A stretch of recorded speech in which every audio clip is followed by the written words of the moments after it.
I realized I had my mic and you guys muted when I start. So I started talking and then just nothing was happening. So I was just like, oh, wait, no. What? Oh, no. So there's a few seconds of awkward silence at the start, but that's fine. Wee, secret stream. Let me find it. Wait, it's a secret stream. How am I gonna find it? You'll never know. Wait, it's on the main page. No, yeah, it is on the main page. So I'm about to tweet it. I'm about to tweet it out. Well, it's not secret anymore. Hey, Ashley. Hmm. You know what you could do to get more engagement on these streams? What? You could schedule them a day in advance so people know to wait for them. The problem is we never plan them, but we probably should plan them. I've started doing that, and it helps. Literally, the way that these go is just, I'll be sitting here going, okay, do, I gotta do this, and I'll do this, so what else should I do today? And Dave's like, Ashley, stream, and I'm like, oh, okay, we can do that. The only thing with switching to like doing YouTube streams that's like been confusing to me is the fact that now I have to select manage broadcast, and then there's like two things where it's like start streaming and go live. So and I'm like, I don't know what the deal is, because that's how it is on my main channel for Honeycast. But here, I just hit start and it just goes. Like, that whole, weird. like, start streaming thing doesn't happen. That's why I got so confused when we did it for the first time. I was like, okay, and now I gotta go and press the thing, and then it's like, oh, nope, we're just going out the gate. All right. yeah, it's weird. Because, yeah, I see a managed broadcast, go live, start straight. Like, I see, like, two different options there. I'm like, which one will make me go live? Because I'll hit start streaming, and then I won't be live. I'll start talking, and nothing happens. And I'm like, oh, I gotta hit go live also. Okay. Yeah. No, I don't know why some channels have that, and then for whatever reason this one doesn't. Maybe Could it be because they're part of the YouTube partner program? Yeah, maybe it's because this channel isn't part of the YouTube partner program. Who knows? Maybe. Weird. Anyway, hello, everybody. Oh, thank Hello, God. guys. What, Dave? All that analytic talk is over. Thank God. I hate dealing with business. Especially when we're live, yeah. It's interesting conversation, right? Listen, I'm sure it is for someone Dave, out there. how many of these people are in the partner program? I'm joking. It's rude. That's mean. You're mean It today. is. Why would you Michael. want to be associated with YouTube in any way? YouTube's gross. garbage. But hi guys, I hope you're all doing good today. As you can see, I'm not really working on anything today, but we wanted to stream regardless, so just big ol' slideshow of concept art and things. We just Playing chatting instead. today. Yeah, We just chatting and answering questions. Big chillin'. Guys, bring in your voice requests. No.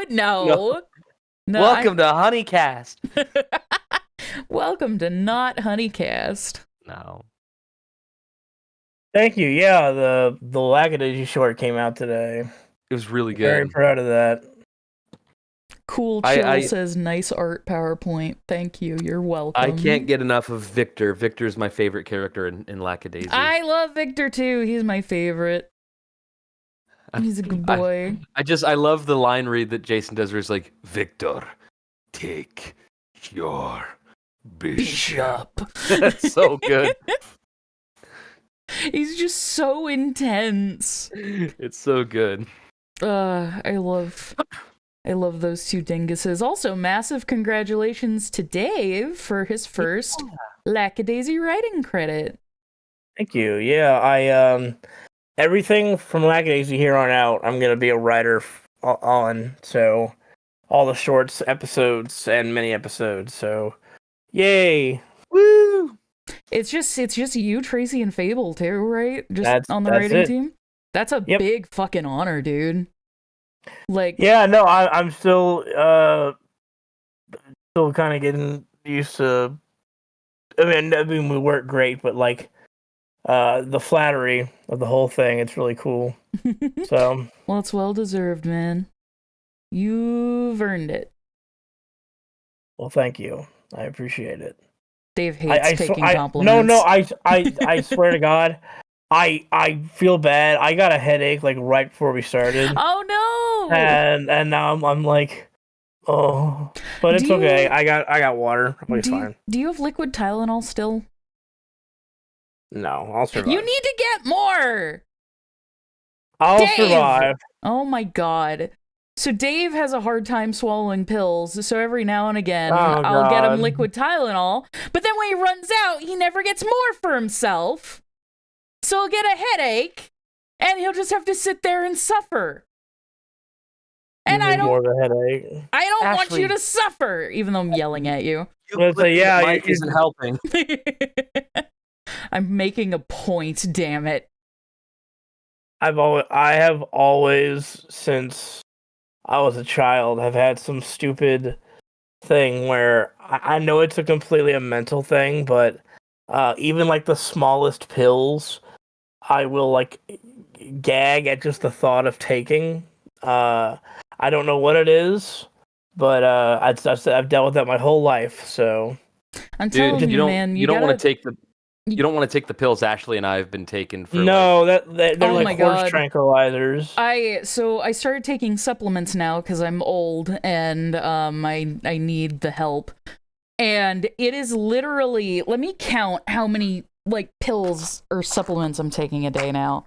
Fucking, it is 1, 2, 3, 4, 5, 6, 7, 8, 9? Is it 9? No. 1, 2, 3, 4. No, I'm it's only 7. taking like 5.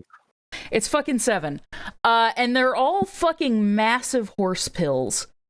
And so I have to take 7 of those, and I'll just like swallow 3 at a time. I'm just like, whatever. I see. I can't even like. I don't even want to hear that. Like, just the thought. I don't know what it is. Like I said, it's bullshit. It's just the thought of these like, because I've swallowed bigger bites than that. I've yeah, swallowed like it's ice no cubes. different than eating food. The problem, it's this chalky. It's the this thought. texture, and like they Yeah. taste kind of weird. I'm telling you, I swear it might help you if you like try and take them with like yogurt or something. Like Yeah, something thicker where you can't feel it, you know? But no, I don't Speaking blame you. of- We've all got our weird things. Speaking of thick, someone says Warren's butt is showing. I guess. Oh, hell yeah. That's not speaking of thick. Warren has no ass. Oh, it's true. We should talk about though. That man's negative thick. We're putting on a slideshow of a bunch of used and unused art from stuff. Yeah, there's a bunch of concept art from our opening, the opening theme song and opening animation sequence. There's a bunch of the Polaroids from Adventricular. There's some art by one of our amazing animators, Sarah. There's a bunch of random stuff. I'll probably add in more stuff later. I just had to like scramble and just grab things. Actually, Dave, later, if you want to send me more art that you think should go into it, let me know. I got plenty of stuff to send you. Yes. Oh, hey, Ashley. Drains VA says hi from his own stream. Old Zekus. Oh, hey, Zekus. We love you. We miss you. You should jump in here. I see Adam. Adjust glasses. Actually, Warren would not be able to create such massive tubs if he had no posterior. Thanks, Adam. That's our music composer. Why not do slideshow of fan art? I could definitely do fan art. I would want to like put each person's. Well, I would want to put each person's at like in the picture though, so that way they're getting credit and stuff. So that may take a minute. I might include fan art in the future though. We try to retweet as much fan art as possible on the Twitter account. We just have to collect it all and be like. I'll have to include that one piece of fan art you really love by Pumpkin. What's your full username? Little pumpkin. Yeah. Can Kira do the default dance, please? Oh, we've already done her doing a dance. That was the last 2 streams. How'd you get Michael Tatum on your project? Michael's friend Rye was really good friends with, I should say, good friends with J. Michael Tatum. And Michael, I believe, had mentioned to him, like, hey, Ashley really wants to get J. Michael for a project. And Rye was like, oh yeah, I can absolutely talk to him, pitch it to him. And I wasn't ready at that point. Like, we didn't have the script really done for auditions. I wasn't fully happy with like the art and everything. And I was like, oh god, okay, let me get this pitch together to send to him so he understands the show and the characters. And we finally got that put together and I sent it over. And he was just like, yeah, this looks great. I'd love to. And I cried. J. Michael Tatum is probably one of, if not my absolute favorite voice actor. I adore his work and him. He is wonderful to work with. And we are so lucky to have him. He's cool. I saw Tom Tank Productions ask, are there any non-binary characters in Farfetch'd? There will be more, but currently, Piper's girlfriend, Reagan, goes by she, they, and also one of the Drain fans, I think it's Bridget. I get their names mixed up all the time, but Bridget goes by they, them as well. They are completely non-binary. But there will be more. Will there ever be a Sesamoid album? Yeah, at Absolutely. some point. We just gotta make more songs. Speaking of which, the next original song, Creature Feature, we're just slowly working on the lyric video for that. So yeah, I gotta find more time to work on that. But it's getting there. In fact, hell, I might even work on the lyric video sometime on stream. Not all of it, but at least parts of it. I'd enjoy showing you guys the behind the scenes on that. I don't know what we're gonna name the album. It's probably gonna be some kind of We'll come up with something stupid inside randomly. joke or some in-universe sort of thing. Yeah. That would make sense.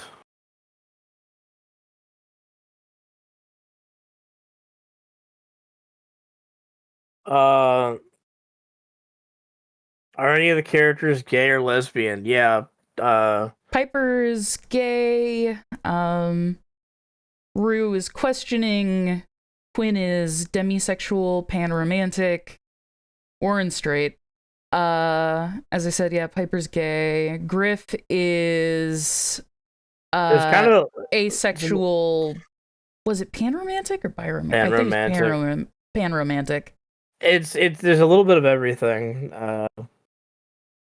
Everybody's different. Everybody loves other people in their own unique ways. Griff is Griff, that's correct.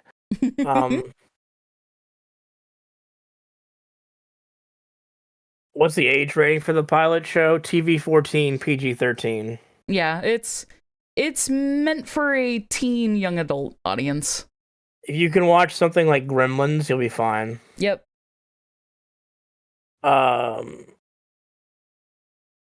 We love Griff Frog. Griff Frog is good. I love little Griff Frog.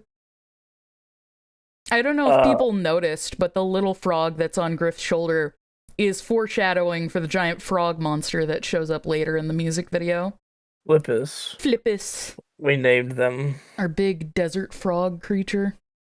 Oh yeah, I guess we forgot to put the Ko-fi link or whatever. Is the Ko-fi link not in the description? I thought it was. Is it? Or did we not pin it? No, it's in the description. Okay. Do you want to put it in chat real quick so I can pin it, though? I can also pin it if I need to. Oh yeah, that's true. You do have the power. I forgore. There we go.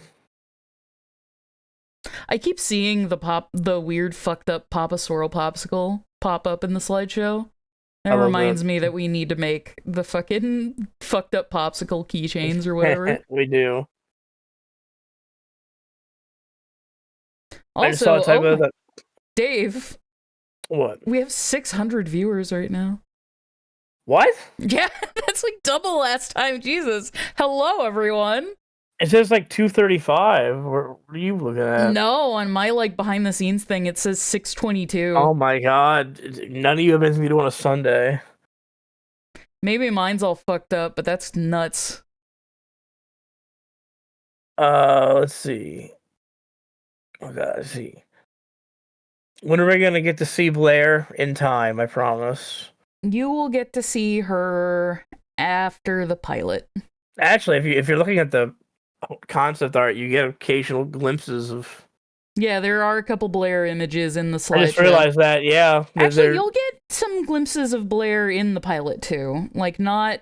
I'll say this right now. She is not like in the pilot proper. But there is bits of her in the pilot. You'll see. Are you planning to post this on YouTube or make it? I mean, it's going to be a series on YouTube. Yep, the show will be available for free on YouTube. How many characters are there in the series? Oh god, a lot. There are quite a few. Just got in a band and I play bass, and being the only straight guy and wear flannel, why am I in this show? Congratulations. You are Warren, congrats.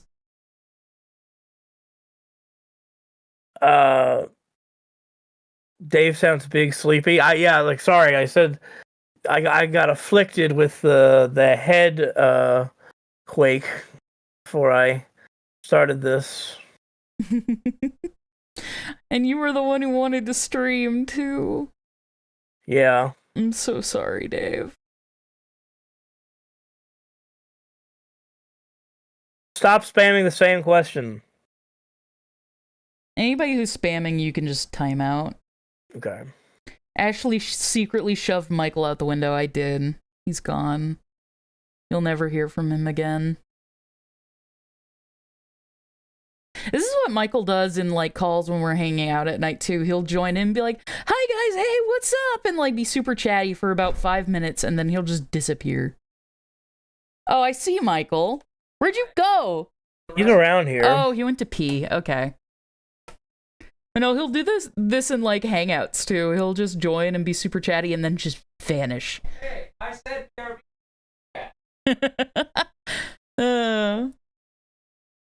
What character? Oh, God. Oh, this is an easy question. What character resembles the voice actor the most? Griff and Jacob easily. Yeah. They look a lot alike. I remember our last stream when we were going through, though, everybody's like, oh god, what are they called? Headshots? Compared to their characters. Everybody's headshots matched their characters just a little bit. Like, the color theming and everything would line up. It was it was very funny. That was nice. That was nice. Dave, do you fuck with any Tom Waits? I do. I do listen to some Tom Waits. In fact, actually, if I wasn't with the mood I'm in right now, I would probably listen to something like Tom Waits if I wasn't streaming. I'm back. Hello. Welcome back. I'm sorry for being mean to you. It's okay. I said BRB in the chat. No, I totally missed that. Watch Monkey Wrench? You should watch Monkey Wrench. It's very good. You shouldn't watch Monkey Wrench. There's not. Where's the monkey at? Shut up, loser. I don't even see one. It's Cliff. It's Cliff Jumper asks, when does the Farfetch show take place? Initially the pilot takes place in 2008, and initially we were like, yeah, the whole thing's going to take place in 2008. But honestly, I think as we move forward into the series, it's just going to vaguely be the 2000s. I don't even think we're doing that with the pilot anymore. I think it's just mid-2000s sometime. Yeah, like, that's something that we're kind of retconning, is just, it is vaguely the 2000s. When the mid-2000s, who knows? It just is. It's sometime between 2004 and 2008, I would say. If I had to be specific, sometime in that gap. Yeah, definitely in that range. But we're not going to give it an exact year. It's after American Idiot came out. Yeah, and, like, I think part of the reason why we want to do that is, like, there's stuff we want to include that we would be limited by putting it at an exact year. And people would be like, that technically wasn't around yet, or that technically wasn't popular anymore. And it's like, whatever. Let me tell you something. Just let it be fun.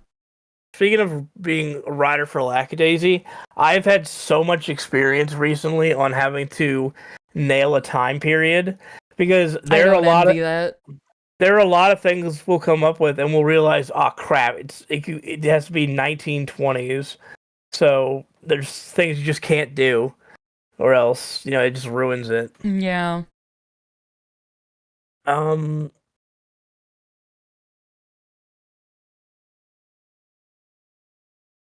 Hey, Black Griffin. Hey, dude. Oh my Yo. God, it's him. What's up, buddy? How's it going? Congrats on the new song release. Yeah, It came out very good. I was a part of that. you were. Got to make sure that iPhone 15 should. Yeah, we'll do that. And that was one thing too. Actually, Black Blade we joked about was like we are nostalgic a little bit for just like the flip phones, and I something about like because I love like Breaking Bad. Something about just watching people just flip open a phone, talk into it, and then snap it when they're done. Yes. Like, it I miss had to that. take place during that time period because flipping a phone shut really angrily is just a character trait that Quinn had to have. Yeah, 100%. You can't do that in the modern day. Ryan says I still have a flip phone, no regrets. Heck yeah, dude. Oh, hell yeah. Living on the edge. I really cannot wait until, like, touchscreen flip phones are finally, like, figured out all the way. Because, like, they have them now, and they're okay, but they still have a tendency for, like, where the hinge is to, like, break. You know, it's kind of funny how it went from standard flip phones to keyboard phones, then to touchscreen. Yeah. Because I remember having one of those slide keyboard phones that goes like instead of up and down, that goes like to the side, so a full keyboard would come out. You know what I loved? I had a BlackBerry. I really liked. Oh, my yeah. BlackBerry. I had one of the original little Nokia brick phones, like the little blue and white one that was impossible to kill. That is still to this day the best phone I've ever had. It was the Juke Hunter. I think it was. Oh, I can't say this is actually funny. Warzom asked, "Do any of you like Hello Neighbor?" The creator of Hello Neighbor followed me on Twitter today. Oh, I thought they were talking about that video game. The Scary No. Neighbor Hello video Neighbor. game. Okay, yeah, no, I love Hello Neighbor. That artist Wait, is so good. I thought you were talking about that one too. I was about to say they like MatPat a lot. Yeah, But the Hello Neighbor, that one is actually cool. Clown Yeah. Coffin is their name, right? Yeah, Yeah. Yeah. Their work is so good. yeah, they're awesome. All their They follow character me too. designs They're very, are so cute. I want to they're commission. incredible. Oh, sorry, I keep interrupting you. No, I was just saying they're incredibly sweet. You're good. I want to commission them to draw something far-fetched eventually. I would love to see our characters in their style. Rest in peace, Matt Pat. He was on the stream last time, don't you remember? Yeah, We had him, special guest. go check out the last stream. Matt Pet shows up. It's real cool. Yes, to answer your question, because I am a big horror fan, trust me, there will be lots of monsters and spooky things in this show. Trust me. Make sure to say their name before you answer their question. This is a question from earlier that I forgot about. That way they know who you're talking to. Bill. Okay, I don't think that was their name, but you got the spirit. Thank If I can you. scroll back up, let me see if I can find it. Who asked that question? Okay, Adam's right. Hello Neighbor is the game. Welcome Home is the clown coffin thing. I I knew I wasn't crazy. Okay.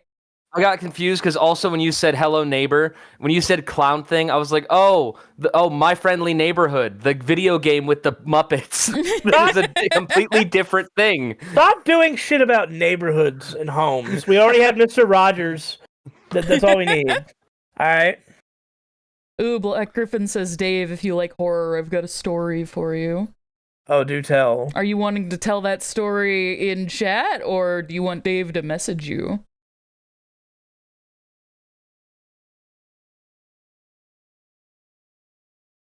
What's the popsicle flavor? Nothing sus, I promise. The Papa be... Swirl flavor? Probably. I think he'd be banana strawberry cream. You know what I was thinking? Is it like, because Papa Swirl is supposed to be like a combination of like vanilla chocolate that's swirl.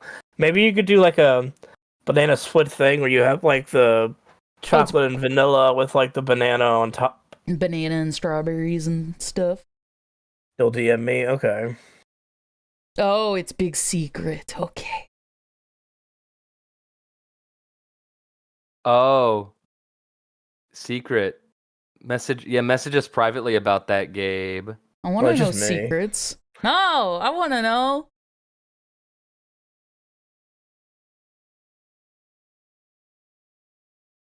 Okay, let's see. He says will do. Cool. Dude. Heck yeah. Blackblade says, I was wondering about the possibility of featuring the voice actors of Farfetch in future Honeycast episodes, like We're what gonna was do sort of that done one. with Lackadaisy. Yes, that will absolutely happen, and we'll have the voice actors on here too. It's literally just we want to do one big one with like all of them. It's just getting everybody together. That's you know just organizing that. We want to make sure everybody's good on time. So And we'll also probably that start doing that as we get closer to the pilot release to help with marketing and stuff like that. yeah. Um. Yeah, Jacob just jumps in and out. Yeah. You get the occasional jump scare griff every now and again. Imagine we get a Jason, Michael, or Freddy Krueger kind of villain character. There is one in Farfetch. And it's There- one of there the dumbest, most Dave characters ever conceived. There is a character in Farfetch that's basically our universe's Freddy Krueger or Chucky, kind of. I'm very proud of it. It is also the stupidest thing ever, but I'm very proud of it. And if you look closely enough through some past stuff, you could even find a reference to it. Yep. So, He's out there. We've shown him at least a little bit. have you decided a character for Fred Durst to voice? Yes, he's gonna voice the tires on the truck. So every time he just keeps going, rolling, rolling, rolling, rolling. We need to include secretly somewhere the distant cawing of Fred Durst. Quaw! If people here haven't seen the album Mouth Dreams by Neil Cicerega, you need to. Masterpiece. Enzo says, Honeycast update, please, Ashley. We are currently in the process of reworking how the Honeycast works on a visual level. And that's why I reached out for background artists the other day to help out with that. So we're working on it. It will be updated and come back with a whole new format. We may do another Honeycast in the meantime before the update's done, just for fun. But yeah, it's getting a whole new look. It's getting a big revamp. And also Michael's taking over as manager, so things will run a little more smoothly. Right? Yeah, I'll make sure we get back to business. And I expect a 57% split. I'm joking.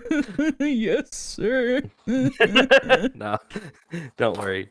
Yeah, we're gonna get it back in business.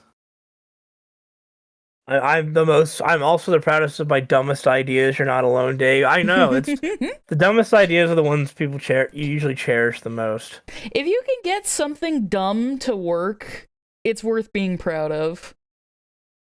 I feel like Gravity Falls, like music, would work perfectly. Well, there definitely is a Gravity Falls influence on our show. Oh, absolutely. Gravity Falls is a major influence. Absolutely loved that show, and I miss it a lot. I need to give it another rewatch. Mace Tan, yes, we actually did know. So the new Sesame Wind song is called Creature Feature. I am very aware of the band Creature Feature. They're on my personal listen playlist, and I brought that up, and nobody seemed to care. So hopefully that won't be an issue. They're gonna sue you. It'll be fine. But no, I actually really like the band Creature Feature. I make a big public Halloween playlist every year for everybody on Spotify, and I think they're on there like 4 times. Oh, nice. Let's see. Orphic So asks, any advice to stay motivated during animated projects? Be sure to take breaks. Work a little bit every day if you're up for it. But if you're not, take a break. Work on something else. Go outside, read something, watch some TV shows that you really enjoy. another thing that helps me stay motivated on a project is, funnily enough, having another project that I'm doing on the side. Sometimes your brain needs to stop focusing on one thing. Like, have you ever been drawing something or working on something and you've just been listening to it or staring at it for way too long, and all the colors and all the words and everything just turn to mush and don't mean anything anymore? Switching your brain off to a completely different project and like focusing on that instead for a little while can help you come back to whatever it is that you're mainly working on with like fresh, brand new eyes. So I definitely recommend, if you have a big A project, have a smaller B project on the side to just tinker around with. A lot of people don't do that because they feel guilty, and you should only feel guilty if you eventually just entirely drop your A project because you've gotten, like, just, you've forgotten about it. But if you didn't enjoy it that much in the first place, though, who cares, you know? Don't do what I do, though, which is... Progress isn't linear. Don't do what I do, though, which is have an A, B, C, and D project. Yeah, that's a little much. There's no shame in dropping something if it isn't working, though. Also, hello, Hunter. Yes, Hunter's here. Hello, friends. How are y'all? Hunter is our music composer for the band Sesamoid. I do the Sesamoid stuff. So if anybody has any music questions... Ooh, I love those. Those are like my favorite. Although I tend to be a little chatty when it's really like a music question. That's fine. People like to get answers. Fizzy Dizzy says, Hunter, how are you? I'm well. I taught earlier today, and then I went and saw my grandparents, and yeah, had Mexican lasagna, if y'all have ever had that. Ooh. My parents used to make like Mexican casserole all the time. What is Mexican lasagna? It's basically what it sounds like. It's all the components of enchiladas, essentially, except instead of like rolling the tortillas into like little tubes, you just straight up make a lasagna with it. Ooh, I want to try making that. That sounds really good. So good. And it can feed a fucking army. Pardon my French, but yeah, you can make that pretty quickly. Oh, sorry, my dog's barking. Black Griffin says if you stack 2 lasagnas on top of each other, you still have 1 lasagna. True. You just get mega lasagna. I guess with like lasagna, it's like it doesn't matter how many layers you have; it's all just a big lasagna. It's not like cake. Ooh, here's a question I really like. Hunter, what's your favorite song lyric? Any song you choose. I love the song "Love You Madly" by Cake. Ooh, that's a good song. All the dishes rattle in the cupboards when the elephants arrive. Can we cover a Cake song at some point? I already said I wanted to cover "Going the Distance." I was just about to say, actually, I remember us talking about "Going the Distance." I would love to do that someday. Dude, I would just cry to get to cover any Cake song, any Foo Fighters song, as long as it's off of The Color and the Shape. Any what is it? Any Mudvayne song also would be so much fun. Oh my god, wait, you like Mudvayne? What do you mean? I'm a gent kid. Of course I love Mudvayne. I love Mudvayne. Yeah, Mudvayne. Wait, hold on. What? Yeah. What do you mean, what? No, for Ashley. I know. No, that is a little bit of a what? I love Mudvayne. That is okay. I mean, I'm proud of you, but also that is out of nowhere. Dave, I think the thing that I'm realizing is that you guys think I don't know a lot of music just because I don't remember most band names. But now as I've been using Spotify more, I'm like, oh, right, this song I used to listen to, that is by them. Okay. There you go. Strictly like the amount of stuff you've shown me that has no tangential relation to Mudvayne of all things. It's what you normally like. Yeah, that'd be like you telling me you like Meshuggah, and I'd be like, I'm sorry? What did you just say? I used to listen to Mudvayne all the time. What songs did I used to listen to? Dig was the one for me. Oh, right, my Spotify's broken. Any of y'all like Baroness? I love Baroness. Hunter, have you heard of the band Citizen Soldier? I feel like I have, but it may just be because I grew up with a band called Citizen. Which, great pop punk band if you guys are into that kind of thing. How much do the cover? Emo punk. What? Oh, Fizzy Dizzy asked, how much do the covers cost to make? We just have to pay usually a licensing fee. Yeah, it's just That's really- it's just a little licensing fee, and then of course I pay our musicians. So we pay Hunter to make it, but I think if they I think you should save more money on that guy. I mean, he's just not good. you can get a what do they call it? A clearance hunter. I was gonna say a large language model.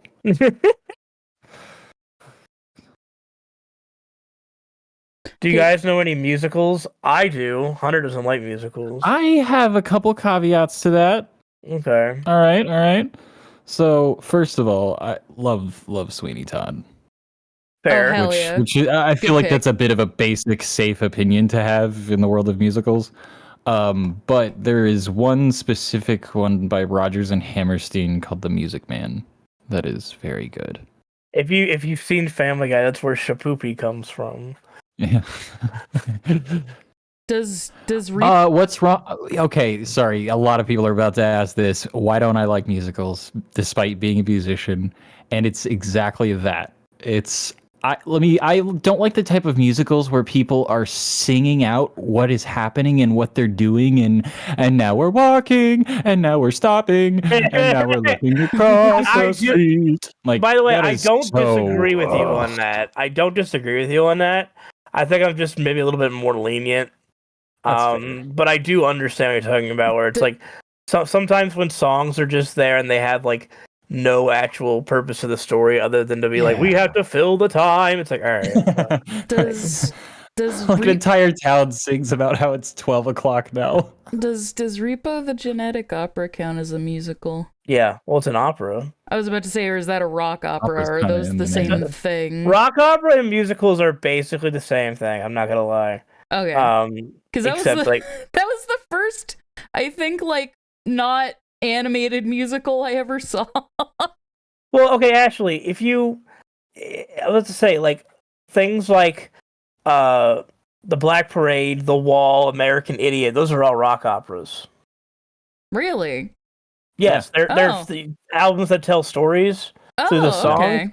That's why I'm not gonna get into this right now. We're not talking about teenagers again. But that, Oh, like, I have a. Okay, no, we are gonna argue. We're not gonna argue about this on stream, but later, I'm gonna come for you about fucking teenagers being on the Black Parade. I actually have a very good point about it being there and why it should be there. Mom, Dad, you've had this fight so many times. Just so people understand, we have joked about covering a My Chemical Romance song for a long time because obviously My Chemical Romance has had a very big influence on the way Sesamoid the band in the show sounds. So we're like, well, of course we have to do that someday, but we have to pick like the perfect song for it. And we joked about doing Teenagers. And that revealed that Dave fucking hates the song Teenagers. so that is And probably so- my hot take, and it's not even the thing is it's not even the song itself. I actually like the song. My problem with it is it has no use being on that album. And I disagree. I think it does. But we're not going to have that argument on this stream because I don't know how to articulate my thoughts well in front of this many people. But no, like I say argue, obviously, like jokingly, like we don't actually argue about that. But it's very, very funny to just include references to teenagers everywhere. People just, saying I'm right already. Just make Dave mad. Hello, Adam. Adam's here. He only says his own name. He's kind of like a Pokemon. Adam. Hello. Well, okay, we're not gonna do this argument. I want to clear this up though. Hatchet Axe. Yeah, my argument is that I don't dislike the song, but since the Black Parade is a concept album, Teenagers does not belong there because it's in the middle of the rest of the story and just completely throws the narrative off. If it was on, actually, it wouldn't fit on fucking Killjoys either because that's the same thing. You'd have to put it on like 3 Cheers or something.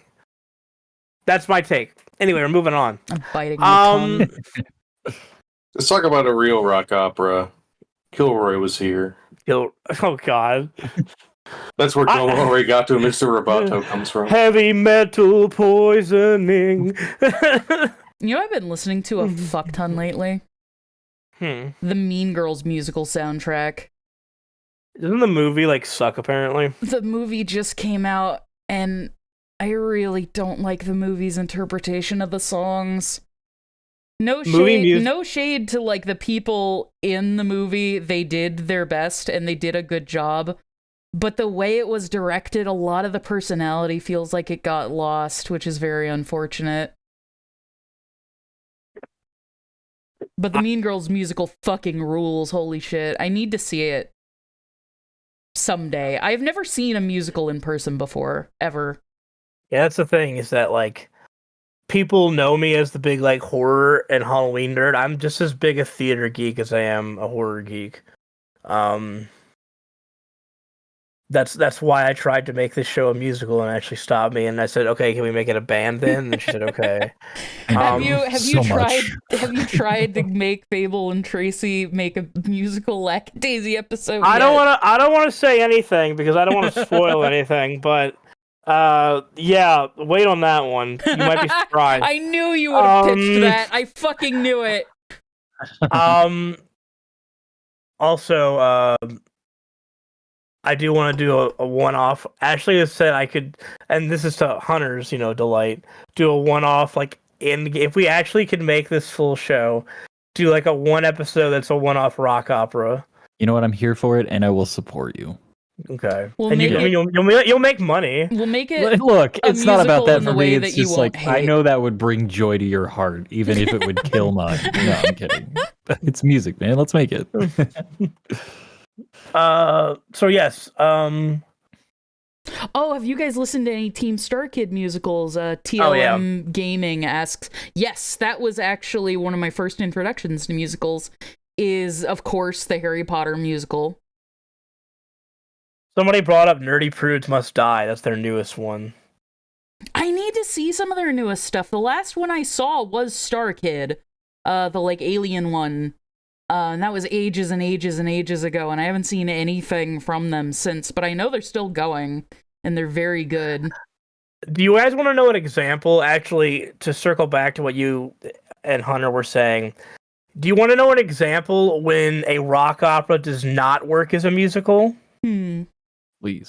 When they adapted American Idiot for Broadway. Huh. Yeah, I could see that. Because, I don't know, it's not Punk bad. is the opposite of Broadway. Yeah, it's just like, because I fully believe that rock can work on Broadway, and it has, Rock, but like, yes. it was so, I don't know, like, it was really weird, like, because that album is so punk, anti-establishment Yeah, based, that's exactly and in front where I of was all going. these people with their, like, $80 suits and champagne. Right, $300 seats. Like, yeah, and it's like, yeah. Do you know what I mean? Like, it's Yeah, that, no, it's like watching. It's like being playing witness to cows watching a movie about a slaughterhouse. It's like, Yeah. what the fuck am I? What? That is a genre that I haven't heard like emulated well, except for like a joke in musicals very often. It's just rock. It always sounds a little bit stock and a little bit cheesy. Yeah. Bye, Gabe. Bye. Hi, Yeah. everybody. There's always money in the banana stand. Oh, you're Sorry, going- I had to get that out. Oh yeah, I've for also- the reference. Oh, Coheed and Cambria definitely make rock operas like that. That's like they've been their whole thing since day one, right? Hunter. I believe so. Yeah, actually, no. Well, so it's interesting. Their albums are like a concept, ongoing story that actually goes with a set of graphic novels they release. That's pretty cool. I Yeah. will say. Yeah, so they write their story and they also illustrate it. I fully do believe you can do theater with heavier music.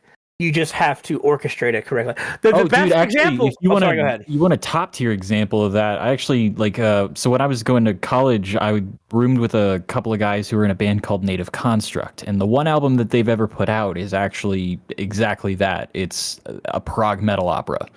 And I mean, dude, everything from black metal sections to like, there's a fugue on that album, and it's part of the story. Yeah, it's while a character is going insane, that kind of thing. So yeah, like I've definitely seen examples of that just like absolutely popping off, but it's got to be treated like an orchestra because Yeah. at its core, it's orchestration.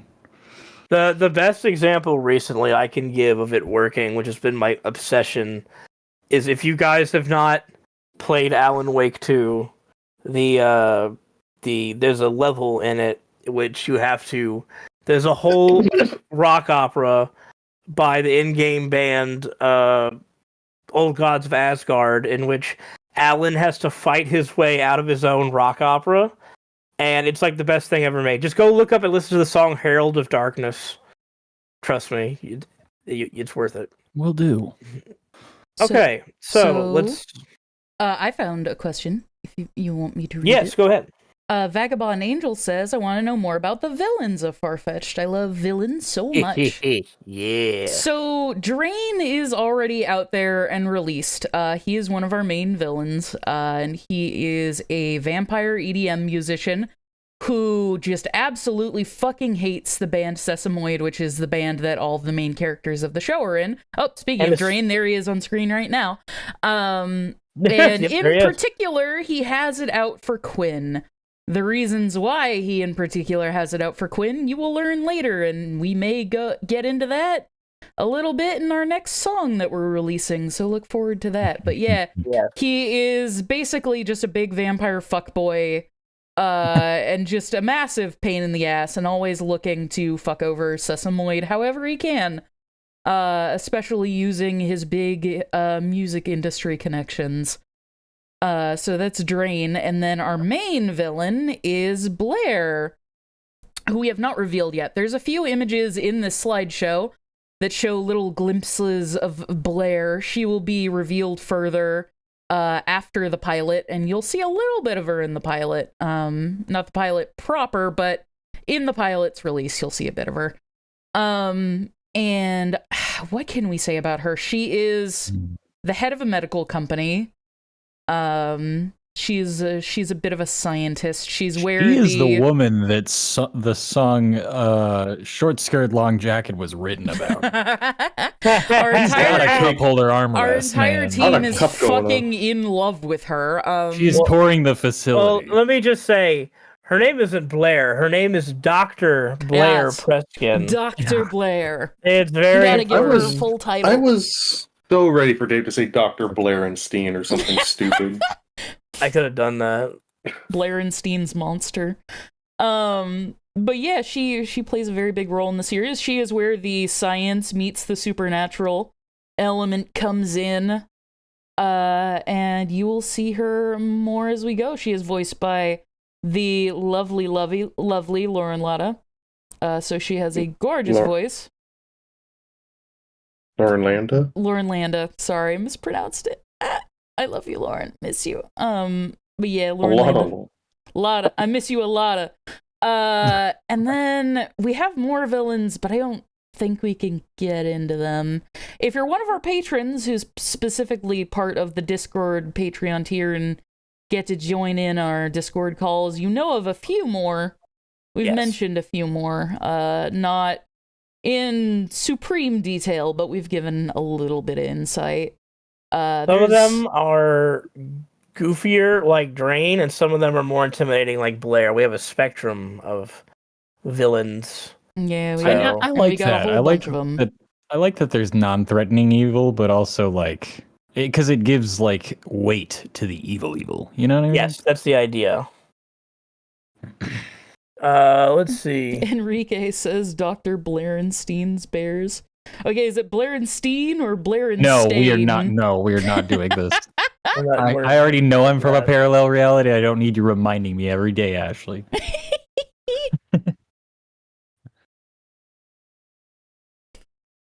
Let's see. Dr. Blair Witch Project. Yeah, that is the reference. Yeah, it is the Blair. Yeah, it's a reference to that. Like I said last time, a lot of the characters' names are references to horror movies or music projects. We like to include references to the things we love. Eventually, I'm going to get you to put a band of every genre into this show. I swear to God. I want to. We're on our way. We got EDM, we've got pop punk or alternate rock, we've got a metal band we want to do. I have a country singer that we want to do. We're getting there. You know who? I've got a dream team for that metal band. Riona, are Blair and Drain have a friendship, or does Blair take pity? Blair thinks Drain is pathetic, Blair thinks very little of Drake. and he thinks an insect, sort of that kind of thing. I know there's a lot of Underneath like my boot. I know there's a lot of theories about Blair and Drain and their dynamic, so I don't want to squish those because they're fun, but Blair doesn't think much of him. Farfetch is totally original. It's not inspired by Hazbin Hotel in any way. There is no correlation in any way. Okay. Which Farfetch characters gotten the close to killing someone, or have they committed murder? Well, I mean, there's Blair, Yeah. I guess. We shouldn't comment on anyone else, though. Griff kills everyone in his path. He's a bloodthirsty killer. Just the most vicious killing machine known to man. Yes. Azul says, I can see that happening. Drain is a stinky loser. Drain's my baby boy. I love him, but also I hate him. Right He when I sucks. say that, the image of Griff with pouring the gasoline inside of the truck comes up. Griff So- is deadly only through being fucking stupid. Yes, because he's gonna start an arson just by mistake. Is anyone else than Piper dating anyone? So there have been past relationships. Yeah, like, the characters have dated people in the past, but I think everybody else is basically single. And yeah, and you know, there may be things that happen over the course of the series, you know. But as far as like right now, an established relationship, it's just those two. Mm-hmm. And we might introduce more characters that like have love interests or whatever, but that's the only one right now. More pets. Griff has a possum named Mud. And Quinn has a cat that is technically his grandmother Cloda's cat, named Thick Lizzie. Thick Lizzie she after is- Thin Lizzie. I was gonna say, Dave, you care to elaborate on that mud? You know what's Mud great? name. Both of those are music references. So, Thick Lizzie, obviously Thin Lizzie, the boys are back in town. But Possum Mud is a reference to Primus's My Name is Mud. So, For those who want to know what Thick Lizzie looks like, we need to introduce her in a comic sometime. But she's the one band. she's a big fat flame point Siamese. We do need to write a comic about her. Yeah. Speaking She's of which, cute. Primus is one of my all-time favorite bands. It's also the one band Hunter refuses to let me do a cover with. Any idea how hard that would be? Oh my god! But just imagine fucking Warren slapping on Winona's. Just imagine me after like an hour of tracking, sending you a picture, and my hand is gone. It's just a bloody stump because I slapped too much bass. Dude, there is a video from Lollapalooza in like 2013 of them performing Tommy the Cat, and Les Claypool, like at one point, he gets so into the bass, he's just standing there. He looks like a video game like loading screen, like you know when like a character idles as you like choose your Yeah. character. It looks like that, but he's just slapping the bass like that. Yeah, It's really funny. a physical, freaking physical instrument. Fizzy Animation asks, when will Drain die in Farfetched? Episode 1, baby. Immediately. Gone. Get rid of him. No, Correct. joking. Actually, the way the pilot starts off, before the teaser, Rue points a gun at his big head and shoots him. That's turns what's into confetti and then hiding a- under the beanie is a fucking Glock. He's strapped. His head explodes into confetti and a chorus of Yeah! Yippee! It's the Lethal Company yippee. Rue's Yeah, double it's D the beanie just front hides an birthday party. armory. oh man. Where's Gabe? We need to bring him in here to fucking bring a Glock and do another stream. Shout out to Maybe- everybody who remembers that Honeycast. That's my think I've favorite seen- moment in Honey. It's Cast. so good. Gabe, is that a gun? I saw that in the Honeycast Top 10 Scariest Moments compilation. That's fair. Warzom says, do any of you like Nine Inch Nails? They're one of my favorite bands. I love Nine Inch Nails. They're very good. Master gave Toby a Glock. That's one of the best Honeycast moments, hands down. It's really good. Lady Serenity, yes, there will be characters with supernatural abilities. Oh yeah, absolutely. Yes. Dave and I had a really fun talk last night about a whole new gaggle of supernatural critters that we want to add. Didn't even tell me. No. We also had to talk about a certain character's dealing with another certain character. Wow, that's Yeah. informative. Yeah, That- I now know everything. I That's get how that. most of these Yeah. streams are gonna go. It's like, yeah, we wanted to do that with a fang and stuff. There's a character, right? And they have 10 fingers. Patreon poll. Do you want this to happen to that guy? Yes, Dude, no, Which absolutely. guy? Scary Panda 13 asked, do any of you like Slipknot? Yes, Sesame will be doing a cover of People Equal Shit.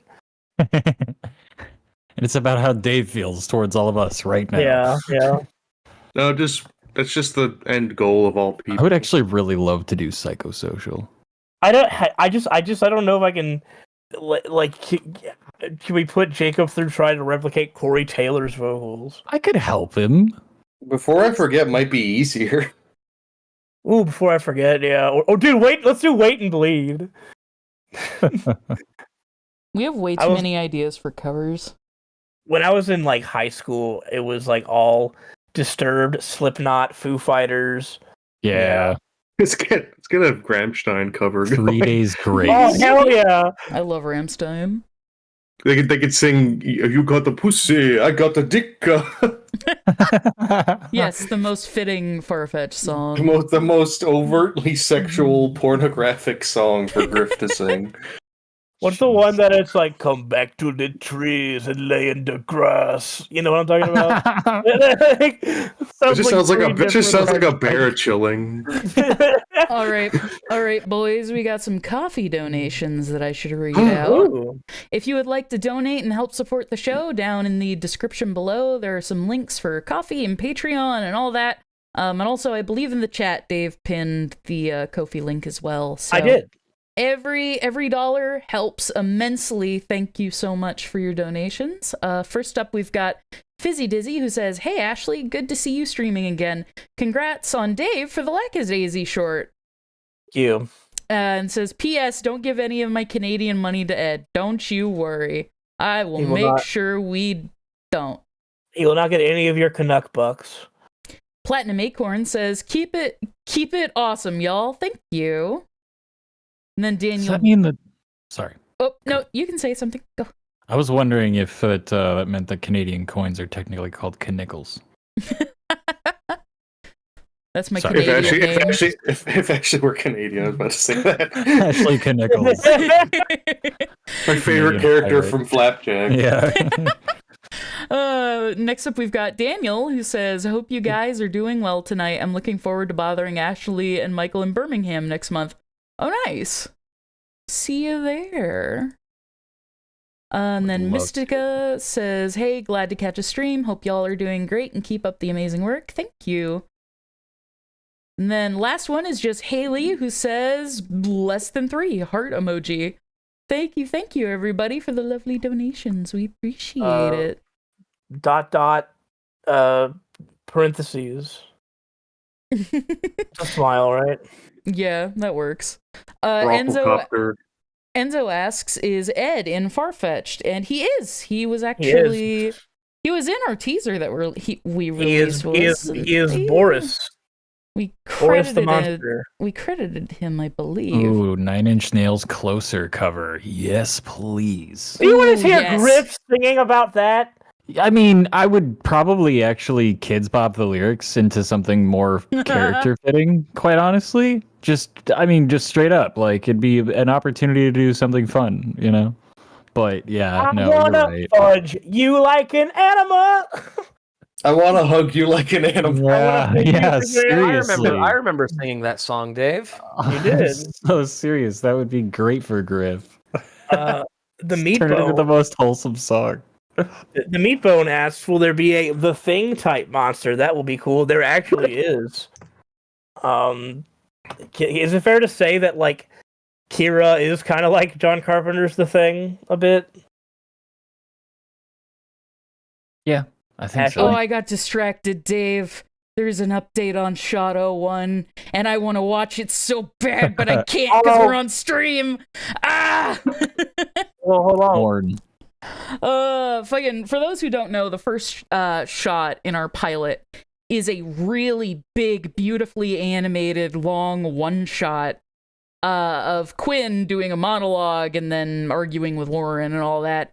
And one of our animators, Sarah, has been just cranking away at it for a while, just because it's a huge shot, so it's taken a while. And it is now finally like getting fully animated, not just keyframes and breakdowns, but like actually full, like on twos animation. And I'm just screaming because I want to watch it, but I can't while we're on stream. I just did. Haha, it's fantastic. I just saw it. It looks just like Zelda CDI. I'm joking. It looks great. I would love to randomly, if we did like a shitpost episode, I would love to do a random shot that's just animated like the Zelda CDI Like games. over animated where they're like moving constantly. Yeah, just It's just gonna look randomly like- it's out just of gonna- nowhere. It's just gonna look like a Trash Tunes thing. Everyone's just wiggly. Yeah. Also, Adam, the thing you just put in is pretty epic. Everybody's dropping thank you. updates while I'm on stream, and I can't fucking look at them. Yeah. By the way, for Yeah. context, so as you guys saw in the teaser, and you'll see in this, because Quinn is filming himself, kind of vlog style, about like behind the scenes of them shooting at Camp Crag. Yeah, all they have is that one camera. So you're going to assume that that camera he's using is also the one they're going to use to shoot the video that they're trying to make. So yeah, it tells you a lot about how prepared they are. Little camera. Oh well, the patrons will I- be in for a treat later I today. really hope that in full context, the joke about just how ill prepared they are to shoot a music video comes across well enough. I think it will. Okay. I think it does. You got grips with the lighting expert. Yeah. Okay, sorry. Let's look some more of these questions. Kitty Dude, you said you were going to incorporate different music styles, so you think ska will be one of those? Could we do a ska? Oh god, what would be a ska? I would like a love real to do a big ska fish? band.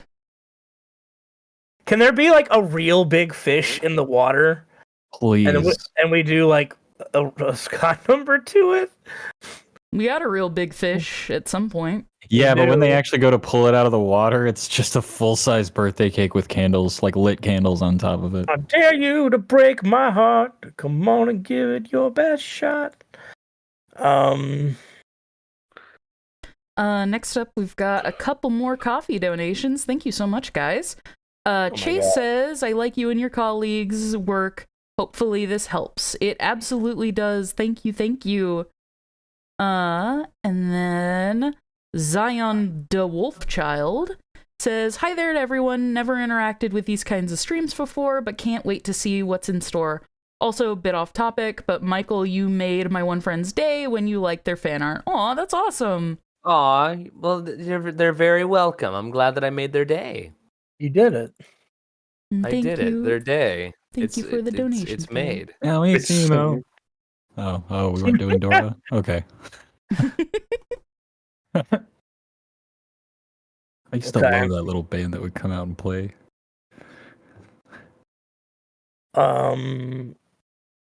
Will there be Warzom asks, will there be an episode or song about Papa Swirl?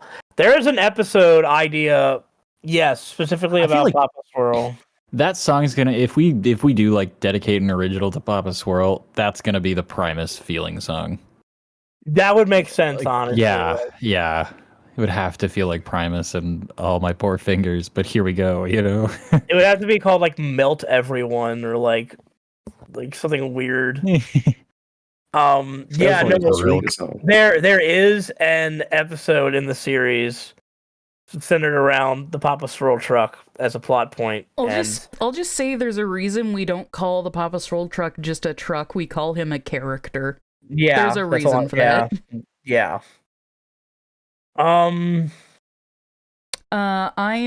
Omega says, what kind of monsters will we get in the series? We want to do a bit of everything. We're going to probably avoid a lot of like culturally based monsters, just especially if we don't think we could do them justice, or if they're a special part of a certain culture. We don't want to step on toes or like do anything insulting, but like Universal Hollywood monsters, all out, absolutely. Yeah. Cryptids, hell yeah, we're gonna we want to include a bunch of them, and also we want to do a bunch of our own like original monsters. I know we've talked about like fish people, like the creature from the Black Lagoon, There's a lot of people. freaks that we've come up with.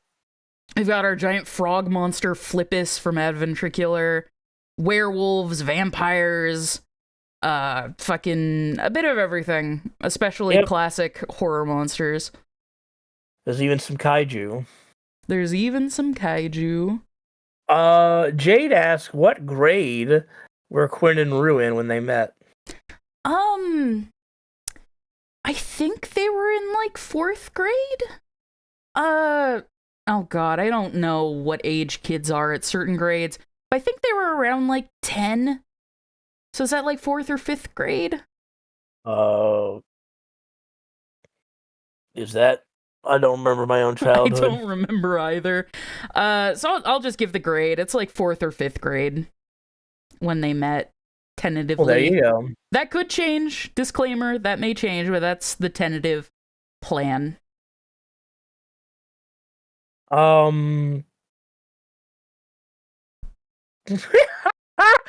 Crystal Moon asks, will there be a really emotional scene where Papa Swirl steps up as the group's father figure? Warren dies, and then Papa Swirl suddenly, like, just Transformer mode stands up on both legs. And he's just like, don't worry, Sesamoid, I will be your father now. It makes sense because Warren is the only one who knows how to properly handle Papa Swirl. So he would mourn. He would mourn the loss of his dear friend. Let's see.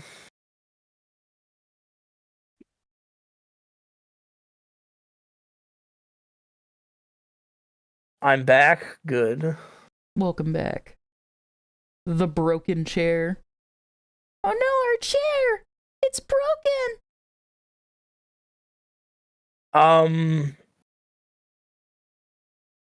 Would Piper listen to Baby Metal? There is Baby Metal on her character playlist. Yeah. There is Baby Metal on her character playlist. God damn it. She is Baby Metal. What do y'all mean? I think specifically I put Kingslayer on there. I absolutely fucking love that song. It goes so hard. What exactly is Papa Swirl? He's an ice cream truck. He's an ice cream truck. That's it. Nothing else. He's an ice cream truck. Papa Swirl is the name of the big ice cream company that made those trucks. Is the O actually bit only for the Honeycat streams? The O actually bit is for no one. It's for my misery. Which means it's for everyone. And Michael flirt with Ashley. These are my streams. Get out of here with that crap. Dave, don't be mean. Welcome to the Dave Show. It's all about Dave. Oh, here's a good one. Maverick wants to know which band members would unironically love the Jonas Brothers. Rue? Yeah, Rue would. I also feel like Griff would too, though. Griff kind of listens to a bit of everything. He exudes too much positive energy not to like the Jonas Brothers in their heyday.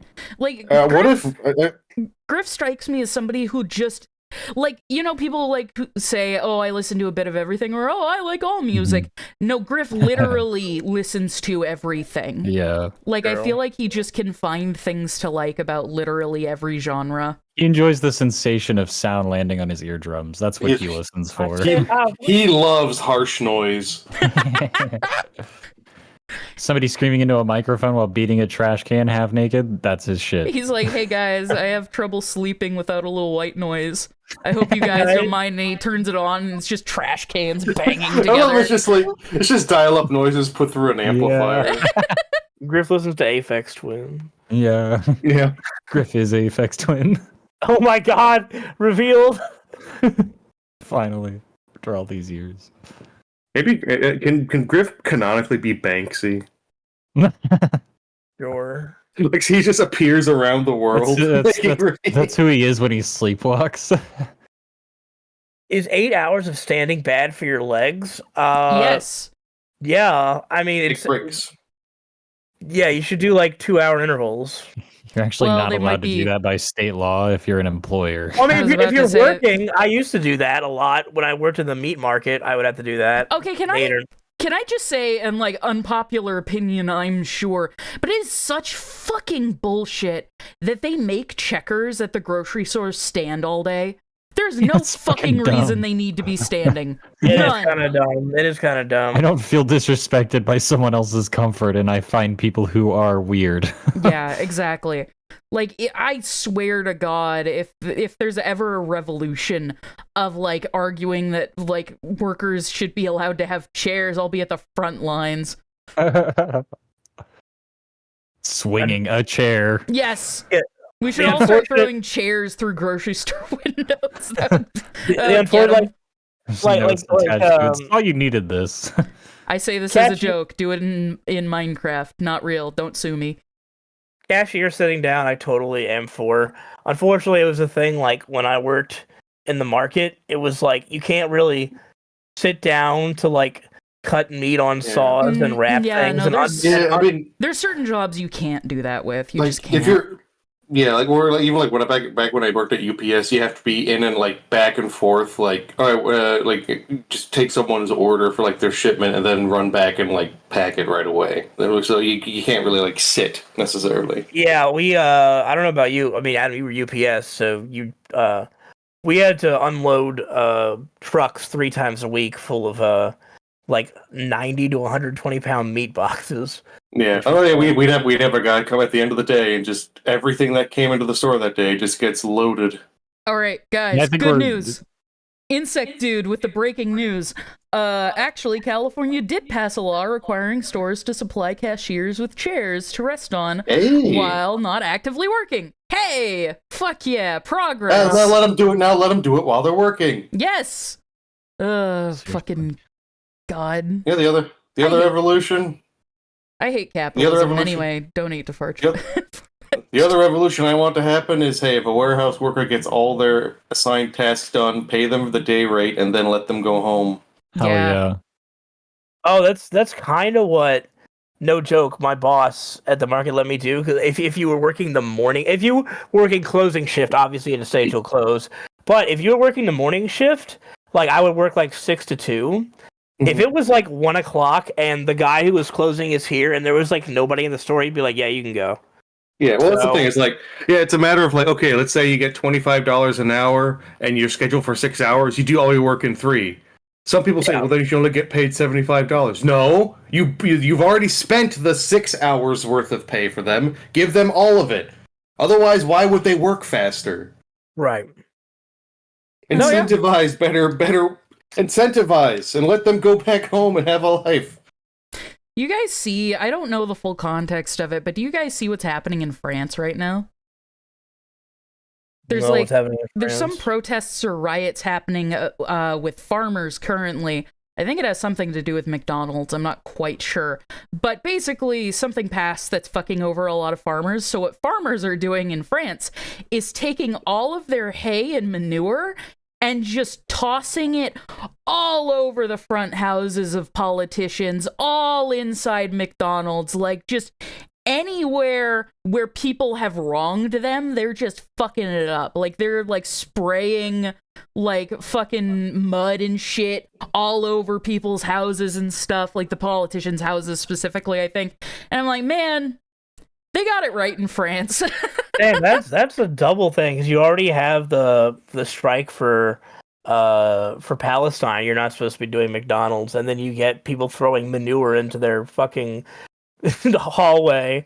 So Like, the There workers you don't go. deserve that, but I understand the reasoning, and it's sending a message, and I'm like, we need to fucking protest like the French do. Yeah. There's some French guy who's like, oh, what kind of cheese? Like so throwing garbage in there, but then some French guy doesn't know what's going on. Is Okay, going, oh, what before kind we of start cheese? adopting French things, let's all agree that deodorant stays.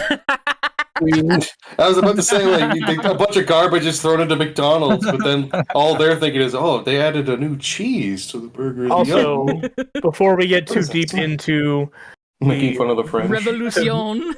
global politics, Let's just change to making fun of the French. that's fine. Yeah. Oui, PP. Okay, moving on. Bring back the Jack Skelling thong says I got my lobotomy at a McDonald's drive-thru. No, congrats. Was it? It was on the menu. It was on the menu as a Big Mac. It was the spicy Sprite went right through your brain. That's what happens when you ask about the dollar menu now. Oh yeah, they just kill you on the spot. They just hand you a straw and set your airbag off. The Men in Black combines ruin your brain. We've got a bunch of new Ko-fi donations. Wait 1 second. Huh. Why? I know what you're laughing at. Do French people exist in the far-fetched universe? No. Far-fetched. They got nuked off the planet. France is the one country that's missing from the regular. There's just a perfectly France-shaped hole in the world.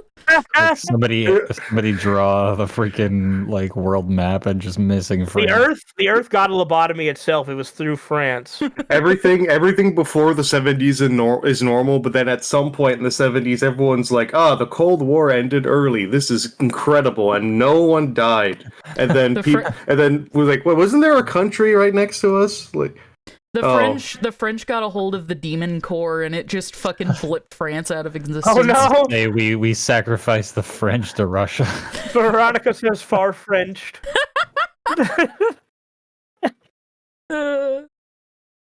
We love you. We love you. People who are from France, we love you. We're just joking around. We love you. All jokes are meant in good fun. Danger Noodles donated via coffee and says, apple juice or orange juice? Love you guys. Happy to help. Orange juice. 80% of the time orange juice, but every now and again I need a little appy juice. Apple juice makes me shit, man. I don't know. The problem with apple juice got to be orange juice, and I don't even like that either. The problem with apple juice is that, like, every once in a while I'll be like, this seems nice, and I take one sip and I'm like, the amount of sugar that is just in it, like, I'm just like, oh my god, this is like almost as bad as, like, it tastes like worse than soda sugar wise. When I was a kid, I would always combine grape juice and apple juice. Ooh. I loved It's actually grape really juice nice. when I was a kid. Yeah, and actually combine it with apple juice. It makes it nice. It makes a nice, refreshing beverage. Because grape juice on its own could be too tart, and I feel like I have to like rinse my mouth out or something. I like I feel like makes it nice Sprite and and apple juice would be good. I like drinking Citrus. Yeah, No. maybe. I like drinking apple juice because it reminds me of the time before anything bad happened. I'm like that with frozen blueberry waffles. You know what my mom used to drink all the Ooh. time, which I have every now and again, it's really nice, is Sprite and orange juice. Oh yeah. It's a really nice, refreshing combo. Yeah. Mm. Mm-hmm. Let's see. Hold on, I got more coffee. Sevi Leviathan just donated without saying anything, so thank you for your donation. Alistair Boneman says, from a land down under, where women glow and men plunder. Thank you. It's the song. It is the song. Lauren A says, hey guys, I've been a huge fan for years, and it's awesome to see your creativity grow into your own show. Keep up the good work. P.S. Will Werewolf Ed make a cameo? Ed voices a... Did we say what Ed voices? Hey, He voices Boris. he voices a creature. I'll just fucking say it. Ed voices a werewolf in the goddamn pilot. So, yes. You should be clear though, it's not a regular werewolf. No, he is a unique werewolf. It's anything but that. In fact, try to make it as like creepy and weird as possible. You mean non-werewolf? No, he is a werewolf. It's just that like how he is comprised. Yeah, he's much more than just a werewolf. That is. Yeah, So yes, Ed Wolf is canon to the Farfetch universe. I think when people get that first reveal shot of Boris, it's gonna be fucking awesome. I think that's when they're gonna finally realize, they aren't fucking around, like with the monster stuff. Yeah, this isn't some cutesy crap anymore. Yeah. Hold on, I still got more copies. Oh my god. I know there's a lot. Oh no, the show's getting money so it can be made. So upsetting. Hate that for us. Sam says, will Rose be voicing the cat in the show? Be cute to hear the audio Michael recorded that one time of Rose going meow. I could get Rose or Cricket behind the mic. Hold on, people are saying the audio's dying. Is the audio dying? I want to make sure this isn't. It's looks like it's working on OBS. I don't see any dropped frames. It says lagging. It says lagging off and on. So I don't see any dropped frames on OBS. So it may be an issue on YouTube server side. I'm also watching. Oh, okay. Austin says if you refresh, it should be okay. Yeah, give it a quick refresh, guys. Also, if you hear an echo, it's because Michael and Adam and Dave all live with me, so one of their mics just might be picking me up. Yeah, but I'm in the dungeon. You are in the dungeon. I'm turning my gain down. Both of Michael's doors are closed. I live in a land down under. That might be me. So, like I said, I'm turning my gain down. Okay. Sorry about the audio issues, guys. No idea what happened there. Gamer Fairy Liz says, hey, so happy to make another stream. I love the teaser a lot. I love the characters a lot. And I'm so hyped to see the final outcome of the pilot. Well, thank you. We're very hyped for people to see it too. Trust me. And then I'm ready for it. Sevi Leviathan made another donation. Thank you. Says, silly thing I'll ask, but Farfetch should have an EP based on the Backrooms and have a weirdcore dreamcore aesthetic. That's a really fun idea. I don't know if that would fit Farfetch span, but I would love to see somebody else do that. That would be really fun. If I can speak about this, there is another, besides Farfetched and Lackadaisy, there is another indie show that I have written for that's being worked on called Deep States that not a lot of people know about, and it very much has to deal with backroom stuff, so you might get it in that. Dave's going to slowly turn that into a musical also. Yeah, that'll work. That's Dave's goal of everything he works on. Yeah. Slowly turn it into a musical. Do we get friendly? Enzo asked, do we get friendly monsters in Farfetch? Yeah, there are some friendly monsters. Yeah. You see one in the pilot. You do. You my can kind of call Kira a friendly monster. Yeah. Yeah, actually, if you want to see friendly monsters, there's Kira.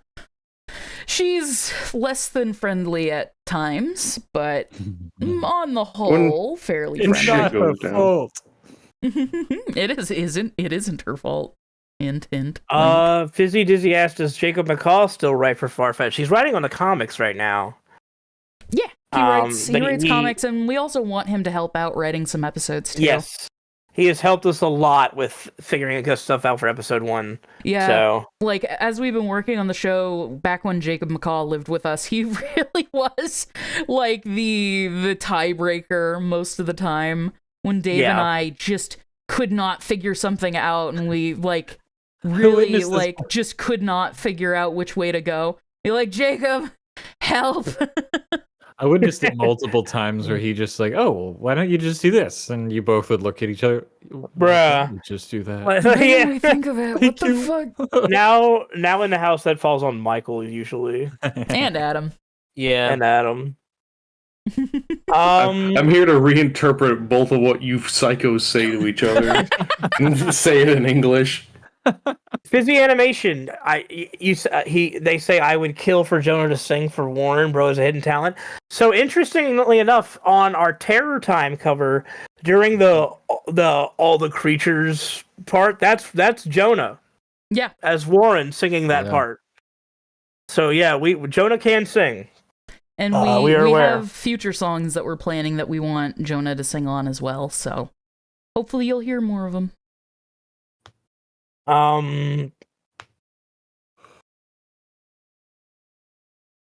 Thanks, Dave. No problem, Enzo. Land Down Under Sesame cover, please.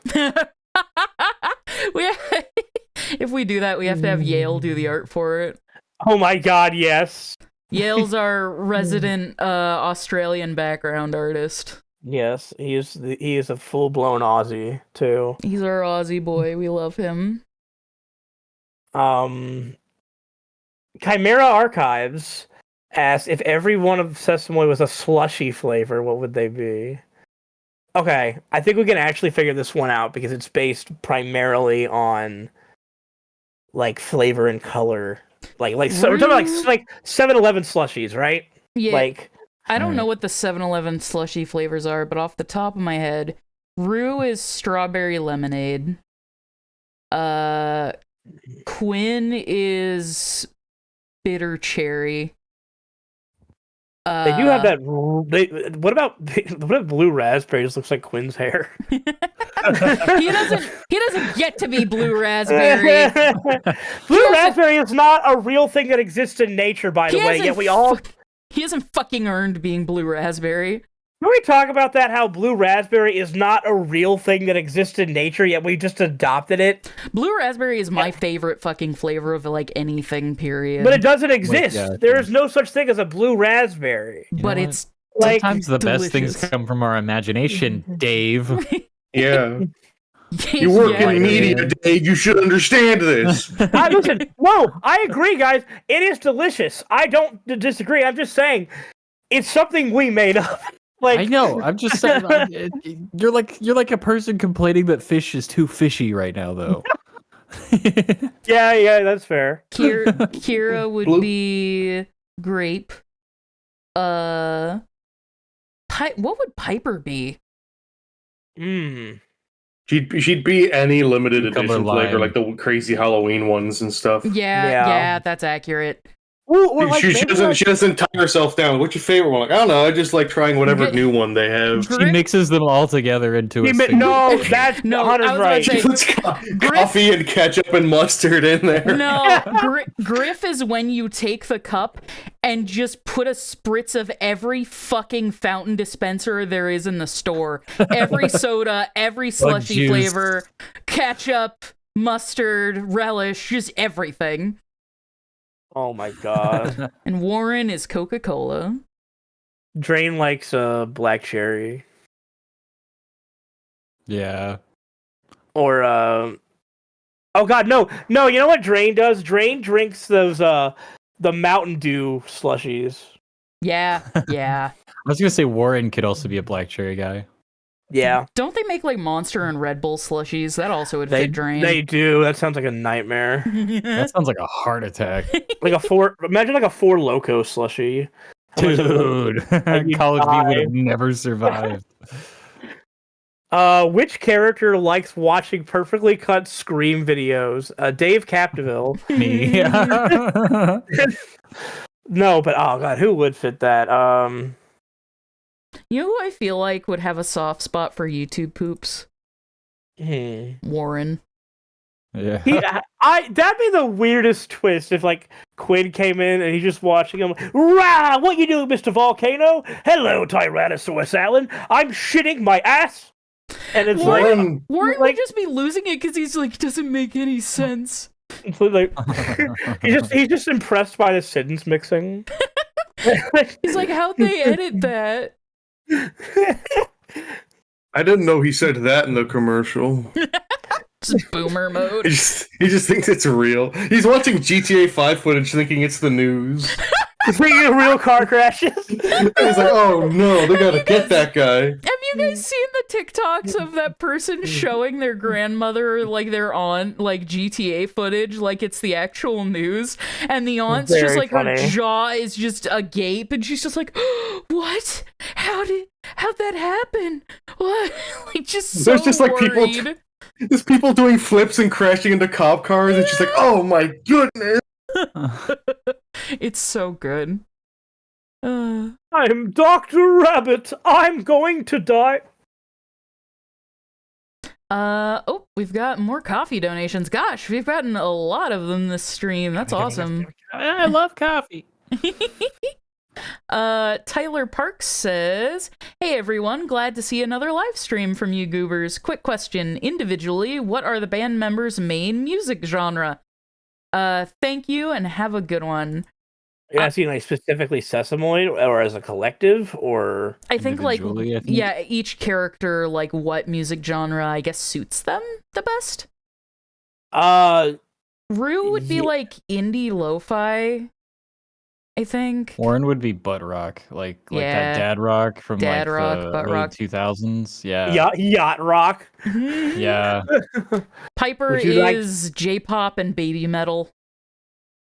I also said Piper would like shit like Van Halen as well. You know what, Piper specifically, it's like when people do guitar covers over J-pop songs. Yeah. So she's just Polivia. Sure, oh my whatever god. that is. I know Sorry, Polivia. my bad. Yes. Griff, You would Griff like is it's basically what you described is all. Griff Hey, is Griff likes to sing ska. everything. He likes everything, but he's very ska. Yeah. And Quinn is basically the closest to what Sesamoid kind of is. Yeah. The distillation. I Hey would agree. Dave, Yeah. I'm gonna post this in the streaming chat. Apostle just messaged me, and they and their partner are watching your terribly titled talks with me in the living room right now. Oh, that's awesome. Oh my god. They're watching it right now. I told Apostle I was gonna mention it since we're on stream, so they might be in the chat. You mean that now. podcast I did 3 episodes of? Yeah, I when know, are we getting more yeah. terribly titled You doing more talks, of that, Dave? huh? More. I don't know when I don't have 75 projects going on. Ah, That's your fault. excuses. This I is will just say, 76. Think of it that way. Truthfully, like Dragon Fruit, when I started streaming, that also kind of like took a lot of time away from like because the problem with podcasts, because I love doing radio stuff, it's my background. It's it's the editing, and I Yeah. love editing. I just don't have time to do it. So like to edit like hour-long podcasts. So I'm Mhm. like, and then the thing was, I found a guy who I hired to do it, and I'm like, all right, I'll get you right on that. And then that was right when, like, I got hired for Lackadaisy. So I was like, well, I'll eventually have something for you, I promise. Episode 4 will happen, and it'll be with somebody. Next up, we've got Amanda, who says, "Hi guys, I'm so excited for this show. I love the beautiful animation, the story idea, the supernatural aspects, the early 2000s nostalgia, and the fact that one of my favorite anime English dub actors is in it. Wish you all the best of luck. Love from New Zealand." Hey, thank you. Speaking of lands down I like under. their commercials. They're very funny. New Zealand's. You ever seen the commercial? New Zealand. The decks. Oh, Oh, yeah. yeah. Yeah. The New Zealand deck. I want to commercial. polish my dick. It's literally the best thing ever. Oh my god. Those videos are so funny. It's the Which one ca- video I can go back to and literally always laugh like I did the first time I saw it. Hunter just raffling up a storm. Sorry. See if there's a coffee donation from Shadow Blitz. Yep, Shadow Blitz was the next one I was going to read. Oh, okay, cool. I miss Shadow Blitz says, "I miss the Honeycast streams that you guys used to do and all the voices, but the best part was all of the Oh Ashley jokes that people used to do." Yep. I know that is everyone's favorite, and I'm sorry. You people have people no miss comedic it. taste. I swear to Jesus. God, I think Dave hates the Oh Ashley jokes more than me. I think I do.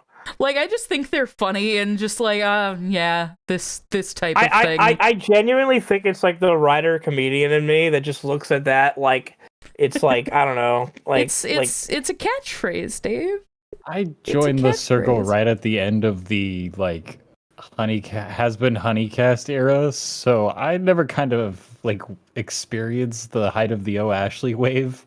So now when it happens, I'm just like, okay, all right, sure. what exactly is Yokai LBBS? What exactly is Kira? That's a good question. Kira is Rue's way- chaotic canine creation. Yeah, Rue's Yeah. chaotic canine creation. But like what she actually is, and the way I describe her to the animators and whatnot, is she is just basically a ball of tar with a cute purple sparkle dog skin stretched over top. We talked earlier about how like the John Carpenter's The Thing reference does lie in Kira, mainly in the way that like she can turn into quite a few different horrifying things underneath Just her little say, sparkle deviant art aesthetic. And Has that's anyone kind of seen- the joke. Yeah. Sorry, Hunter, go ahead. I was gonna say, has anyone seen the demons and Princess Mononoke? Oh yeah. You'll get a Yeah. better idea of what Kira is in the pilot and then through the series. But yeah, she's a thing. I actually cannot wait for the part where like in the pilot, because you do get a reveal of like something that Kira can turn into for a plot point. Mm. That is like the coolest fucking part in the entire pilot. Oh, I can't would wait say. for that. It's gonna be real fun. Next up we've got Easy Bake Kevin, who says, haven't had a good day, so I'm glad I could hang out here with all of you this evening. Aw, well, I hope we're making your day a little bit better. 2 questions. Does anybody here enjoy doom metal? Fuck yeah. Yeah. I do. Now, are you okay? Hold on. Are you talking about the genre of doom metal, or are you talking about like the Doom Musical. soundtrack? Oh, I just assumed the Doom soundtrack. What is actual doom metal? I was gonna say, I usually let people talk about this one, so I can figure out which one they're talking about. And doom metal is like super droney, super wall of sound, like lo-fi, like black and death metal kind of like. It's interesting. That's for darn sure. Yeah. But if you're talking about like Mick Gordon's creations, then yes, I'm a big fanboy. Like you said, like this, yeah, doom metal is like ambient metal. Yeah. Okay, that's what they're talking about then. I'd have to hear it to know exactly what you're talking about, but that sounds like stuff I've listened to before. Chances are Cole's shown you doom metal, and you've been like, "Oh yeah, this is metal." You know what I mean? Metal's just interesting because it gets into such specific, tiny little subcategorizations, and you never know if 2 people are talking about the same category, even if they call it the same thing. Yeah. Yeah, it's like, how do we both know we see the color green as the same thing? We don't. Fair. Also, their second question is pointed at Hunter. Oh, no. What are your opinions on fretless bass? Ooh, I really Ooh. like fretless bass actually. It's I don't know, it's interesting because fretless bass does something different than most fretted instruments in the sense of it doesn't create overtones. So like the way you hear the difference between like a violin and a guitar has more to do with the fact that one has frets and the other doesn't. It creates the different texture, you know? And so when you remove the frets off of a fretless bass, it essentially turns it into a bass like that functions like a cello. And so you can bend notes really coolly. The only issue is that intonation can get a little bit tricky to keep track of. I don't know. I recently had an experience where I went to a guitar center and played a bass that was half fretted, half fretless, and it was the coolest thing in the world. So yeah, I'm big on fretless basses. I love them. They're just hard to play. There you They're go. pure. Yeah. Enzo asks, "Do you guys like the chicken nugget shorts?" I love chicken nugget. They're so We cute. fucking love Chicken Nugget. Kira I love it. and I think they're mid. They're really good. both of the creators of Chicken Nugget are so sweet and so fucking talented. They're so fucking good, and all the characters are absolutely adorable. If you have not checked out Chicken Yeah. Nugget yet, absolutely check it out. They did a lackadaisy interview with the 2 of them, and it was really Yes. fun. I didn't Yes, get I to did. I didn't get to be there. I know you were, Dave. You got to be there. I did. It was a lot of fun. Yeah. That's one I will say addition I did not expect to come along with the job, but since I became the only other writer for the show, they've basically been like, "Well, you're basically on all the shop talks now," and I'm like, "Okay, It's I guess I'll do that." actually I was about to say it's a shame you weren't on the Worthy Kids one, but I don't know if you were actually. Were you? No, I would have killed for that. I'm such a big Worthy Kids fan. I think they asked me if I wanted to join that one, and I just bitched out because I was too nervous. Oh. Fizzy Animation asks, Ayo Hunter, So, do you have an instrument that you can't stand, whether it's by sound or by association? I'll give you one for each. So, sound, I can't stand accordion. I don't know why. It's just You hate Weird Al? so goofy to me. We can't have Weird Al hate in this. Dave and Hunter are Never about said to I- have I a never- fight in I the fucking never mud said- pit. Look, dear. I never said I hate Weird Al. Honey? I just said I hate You have to take this outside? No, and then if we're talking about association, the one that like frustrates maybe isn't the right word, but the one I'm just like is ukulele. I actually agree. I agree with that one, actually. No, I love ukulele. Here's my rationale. It's not that it sounds bad. It's just that when somebody comes to me and they want me to teach them ukulele, I know I'm gonna get through like 3 lessons before me and the student look at each other and we're just like, okay, what do we do now? Because there's such like a low skill ceiling, if that makes sense. Like you can only do so much on ukulele. All you can do is apologize on YouTube for allegations. Exactly. Yeah, you can play chords and say sorry for soliciting kids. Anyway, Yeah. I was just trying to No. sell them something. No, but like I don't know. It's just like people who like learn ukulele. You might as well learn guitar because it'll be more fun and you can do more with it. You know? I don't know. That's my rant. I'm sorry. I'll go- Ukulele lovers. I'll go cry about this later. We got another. I will still teach you how to play if that's what you really want. I'm gonna find Ashley in her bed just strumming a ukulele, crying to herself. It's out of tune and open chord. I tried to learn how to play ukulele and I couldn't figure it out. Well, It was dude, too dumb. if only you knew somebody who's good at teaching people who have had When trouble learning with in When the I come to past. Texas to just hang out for a while, let's fucking just jam and see if you can finally get me to understand how to play ukulele. You have a ukulele at home? I had one, I got rid of it. Dude, okay, go to Guitar Center, buy you a little like $30 ukulele because they I'll buy cost a nothing shitty because cheap they're one. worthless instruments. Do what Turkey Beard says. It says learn the banjo. Ah, that's a good one. Banjo is I'd dope. be like Steve Martin. All right, we've got another few coffee donations. MYK says, I love these streams so much and listening to Ashley? Wow, I just insulted myself. So much and Ashley. listening to Ashley on them sounds so carefree. Yet she says she is an anxious person. Just lose yourself in the moment and you'll be okay. Honestly, if I'm being real, like, I had to stop doing Honeycast and streaming altogether for a while because I would literally get so anxious. I would be completely shut down the entire day before and the entire day after. Like, it just took it out of me. I enjoyed doing them. Like, don't look back at the old streams and go, oh no, Ashley's having a horrible time. Because I wasn't. I was having fun, but I was also, like, super anxious the whole time. So I just had to stop for a while and kind of figure myself out. But 100% honestly, I get a bit nervous right before we start. But then the moment we get into it with these ones, I've been completely fine. So who knows? Maybe the streaming anxiety curse has finally been broken. That was my phone. Knock on wood.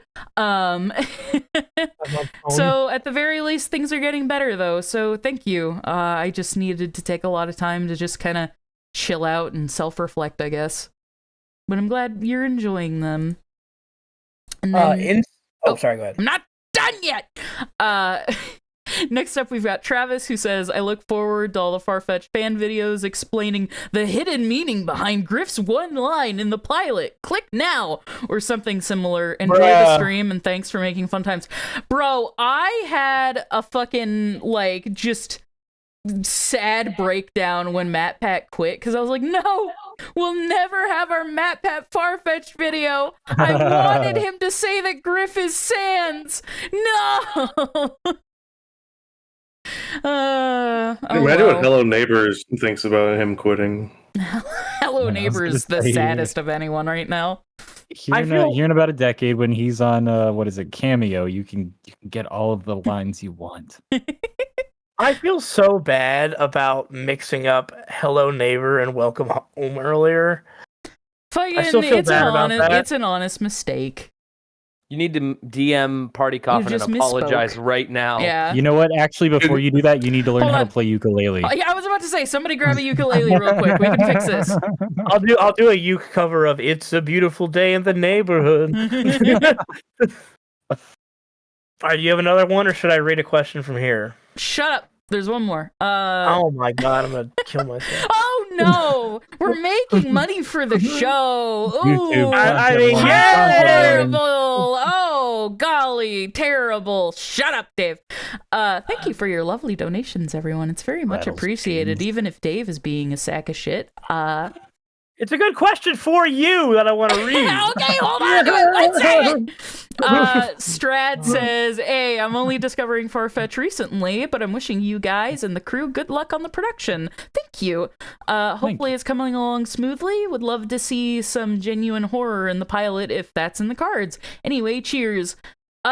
I don't know if we're doing like horror in the pilot, or I don't know if you would call it horror, but there's definitely going to be some scary moments and some good monster parts. There's gonna be some tension and some monsters. You'll get some spooky fun. Yeah, there's going to be some spooky scares and some good fun. Let me be clear. Thank you all for the donations. Yeah, I Dave- appreciate them. Dave I'm is just a joking patron. for those who don't know. All right, now I can insect dude 1258. Ashley, what is your favorite thing to draw in your free time? I'm going to have a really sad answer to this. I don't draw in my free time. I was gonna say, is it werewolves? Worse. It's the absence of werewolves. I'm having a hard time with drawing lately. I have been having a hard time with drawing for a while. I'll go through periods where I really want to draw a bunch of stuff, and like when I do, it's just random anything. I think the number one thing I draw is Kira. I tend to draw her all the time just for fun. And I draw Honey Bun, my persona, a lot, but otherwise, if I'm being real, I don't really draw much anymore. Aside from like for work. But I think I'm getting better. I don't know. My brain's been a little weird, if people can't tell by the fact that I haven't streamed much in a while and I haven't drawn much. I've had a lot of inward things to focus on and like get better with. So it's getting better. I'm working on it. But yeah, I like drawing Kira a lot. I used to draw a fuck ton of werewolves. Werewolves was definitely a big drawing phase, and I still doodle them every now and again. But yeah. Oh, another thing I like to draw a lot is I like to just make up new characters all the time. Just create random creatures and fellas. They followed it up with, I was referring to just freehand doodling when you're bored kind of stuff. If I'm being real, I don't really do that anymore. Insect dude, you're better than her. You heard me first, folks. That is a common thing though that I've noticed a lot. Like when people when people start like working on a show or like making a project, most all of them, like I've always heard, just stop drawing. Like it's a really common thing. I know Dana Terrace like talked about that a bunch. How while she was working on Owl House, she just entirely stopped drawing. It's a weird thing. It happens. For me, like I teach all day. You know, I play guitar probably from like 6 to 8 hours a day, and when I'm not doing that, I don't go play guitar to like just sit down and enjoy it the way I used to when I was younger. You know, and that's just because it's like, I don't know, a welder probably doesn't weld in their spare time for fun. You know. I mean, chefs eat at fast food restaurants on the way home from the restaurant. I think they want to go home and cook again. Yeah, true. So it's understandable why that happens. We never did this, but I want to give Hunter props. You people don't understand. This man not only like makes the music for us during the day, he teaches kids music like a champ. Like it's not as hard as you think it is. No, if this is gonna make anybody convinced that I do have a heart, I think that some of the most powerful things people can do is have a positive influence on young people. So, oh, thanks, man. That means a lot. Like genuinely, I'm not being sarcastic at all. Thank you. I like that you have to clarify. Anyway, back to my persona. Oh fuck that. I say everything with a really like. I tend to say things with a rather like flat intonation. At least like when I'm just like deep in a conversation. So like I worry I come off sarcastic sometimes when I don't mean to. No, I hear that. Oh, Fizzy asked, do any of the Farfetch characters draw? Yes, Rue draws a lot. Yeah. We haven't focused on it a bunch yet, but Rue really likes to draw. If you look at Adventricular music video, a lot of the doodles in there are by her. There's also a bunch of various drawings of Kira that are in a bunch of different art styles. Those are supposed to be drawings by other members of the band. So see if you can go through and spot them and pick out who drew which. God, one of my favorite things we've ever done was have all 5 of the members draw Kira. There's one that just looks like a fucking like bean. I love that one. I will say that one's Warren's, and it's my fucking favorite. You said you wanted to get that tattooed. I want to get that tattooed. It's just little shitty bean Kira. It's so funny to me. Let's see. Rise of Raised Drakens. Okay, here's a question. I'm thinking of getting into music creation, but I have zero background in music. What are some good tips to get started? Lots of good music questions this stream. I like it. Start listening to stuff you like a lot and taking elements of that you like and try to figure out what they're doing, first of all. That's good advice for anything you want to do, honestly. Yeah, take the things you like and dissect them. For my part, I would say there's a big prevailing mentality in a lot of like getting started music creating circles that learning things like theory or like how the actual system of music works makes you less creative, and I highly encourage people not to buy into that, because man, I did for a while and it held me back. I don't know. Number one. Music theory is like a lens to view things through, not necessarily a rule book to use. The number one tip I can give is don't watch any YouTube tutorials that are phrased like 10 things dumb idiot noobs do with their compressors or whatever. Do not do that. Here's dumb stupid things you're going to do if you're a noob, idiot, because that is the source of that is the source of every single bad habit I've seen anyone ever develop. I remember as a starter voice actor, I would like try to find out how to make my microphone sound better, and I would just see like, "Hello, I'm Mike Russell with Music Radio Creative," and he'd be like over compressed to heck, and like give you all these like incredible, like really really loud presets, and like, I made bad decisions and made my audio really loud in the start. Yeah, just learn how all the tools work, and then you'll figure out what sounds good to you, and then there's no like mistakes you can make. Yep. All right, of course, trust other people when they say, "This sounds weird, you should fix it." We got a few more coffee donations. Thank you, guys. We've gotten a bunch this stream. Really appreciate it. Oh, yeah. Jack the Animator says, hope it helps. Chilling with you guys has been the perfect gift for my 25th birthday. Oh, well, happy birthday, dude. Birthday. Hello. 5 years behind me, doc. Happy day. Inu the Angel says, hi everyone from Texas. Been a fan since a little after quarantine from the Has Been pilot and some Honeycast episodes. Really excited to see more B-roll content for Farfetched. Well, we will have a lot more side content coming along as well as the pilot, so look forward to it. Oh, is Crystal in the chat right now? Yes. Crystal. Hey, Crystal. Hi, Crystal. Mozart hates these effective tips. What was I gonna? This guy. Hey, Hunter. What? I have an idea for a good Warren cover. Why am I immediately scared? But please go on. Long View by Green Day. Okay. That bass line. Yeah. The only problem is that song is borderline about masturbation, so I don't know how that would come across. Yeah. Let's do a Jamiroquai song instead. Okay, we'll do that. Rearranging furniture. No, I'd do Cosmic Girl. I love that song. So good. And Warren would have a field day on bass with it. Strad Amir says, "I love the graffiti style in these pieces on the slideshow." Thank you. That is concept art actually for our like the animation for our opening theme. Yeah. So we're hoping to turn that into like that's what that'll be.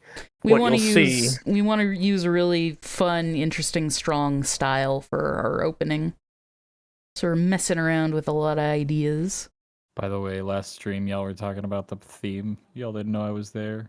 Oh, dude, I'll reiterate. Like I said, I wanted you to know that meant the world to me. Aww. No, I don't like to give ourselves pats on the back too much, but our theme song absolutely fucking slaps. So, and that's because of you. If Hunter hadn't just expressed how like wholesome they felt over what you said, I would have made a joke saying, "Well, you guys been watching a bunch of Arcane, and now you want to get Imagine Dragons to do the theme song." Oh my god! You know what? That is the highest compliment I could say about how much I love Arcane. Is that it made me like an Imagine Dragons song. Oh my Like, because I fucking hate that band so much, but I love that show. Like, fucking watching Arcane and watching you slowly realize that the theme song was by Imagine Dragons was just magical. They put themselves in the show too. They had the nerve. Like, what do you mean? The Imagine Dragons, of course they did. Of course they had the nerve. I feel so bad that it's taking me this long to finally watch Arcane, but holy shit, it's incredible. Nobody posts spoilers in the chat. Fucking, I'm not gonna be reading it a bunch, so you won't spoil me, but don't spoil it for other people who haven't seen it yet. But if you haven't seen it yet, please go watch it. It is a masterclass in I'm a bumblebee. It is a masterclass in visuals, in character design, in character writing, in storytelling, in art style creation. It is just it is perfect. Literally fucking flawless. It is so good. Phenomenal. The acting's incredible. The music is great. Like, just everything about it absolutely rules. Phenomenal. The pacing is incredible. That Arcane does more in 9 episodes than most shows I've ever seen can do, and it doesn't even feel rushed. Like, everything feels like it takes its time, and you get to let it sink in, and you're never confused about what's going on or what anybody's character motivations are. It is so fucking good. I think I figured out what my complaint about Imagine Dragons truly is. Oh, please, because I have multiple. They think they were the first people in the world to discover floor toms. Like, every single build-up they use, just... I was gonna say, I they think they're the first people to discover stadium rock. Yeah. It's not stadium rock. I call it trailer rock. What they do. Oh my god, I don't want to interrupt you actually, but like I said, there's a lot. I'm a very positive person. I don't like to hate things ever. I have a very short list of things I genuinely hate. Thunder by Imagine Dragons is one of the worst pieces of shit that's ever come into my ears. Like, I was just gonna say, I finally look back at chat and I just see Asterix who says, "Guys, I think my esophagus is collapsing. What? Go to the hospital." Please That's bad. call somebody. Someone ate too much shrimp. Shrimp. Night of the Living Cookies asks, anybody listen to 3 Days Grace? I might be the only one in this call that is a vehement 3 Days Grace fan. I like 3 Days Grace. Really? Back oh, up yeah. now. Every time I listen to them, everybody makes fun of it. No, that's just me. Oh. Also, that's just because I hate everything about you. I hate Look at the animal that David become. Every time that guy's little croaky frog voice comes on, I have to make fun of it. He's like, he's trying to be sad but sound like a biker at the same time. Yeah. Shut up, dude. I'll slap you. I fucking love sad 3 Days masculine. Grace. I did want to go back because who said Doubleman123 said Sesamoid cover of Weird Al's Hardware Store. I genuinely want to do a cover of Weird Al's Dare to Be Stupid because that's Griff's theme song. Mm-hmm. I actually do want to do that unironically, and that's on the list. Also, DJ's in the chat. Yes, there's Paranoid DJ. Hello. Collapsing esophagus sounds a little far-fetched. Oh no. Also, Ari's in the chat too. Hey, Ari. I'm so Oh. curious. Have any of you heard the 2019 All American Reject songs? I have not. I used to love All American Rejects back in the day. I I haven't didn't know heard they still All-American made anything. Yeah, I moved along. Oh, Pop Punk is also in the chat. And Ian King. Oh my god, all of our friends are here. I appreciate your joke, Dave. Thanks, Michael. I heard it. All of our friends are here in the Completely. chat. Ashley just didn't even bother to let me have that joke. No, I refused. What was it? Can you say it again, Dave? No, it's gonna be my dirty little secret. Sorry. Oh my Fuck God. off! Shut the hell up! God bless you. Oh.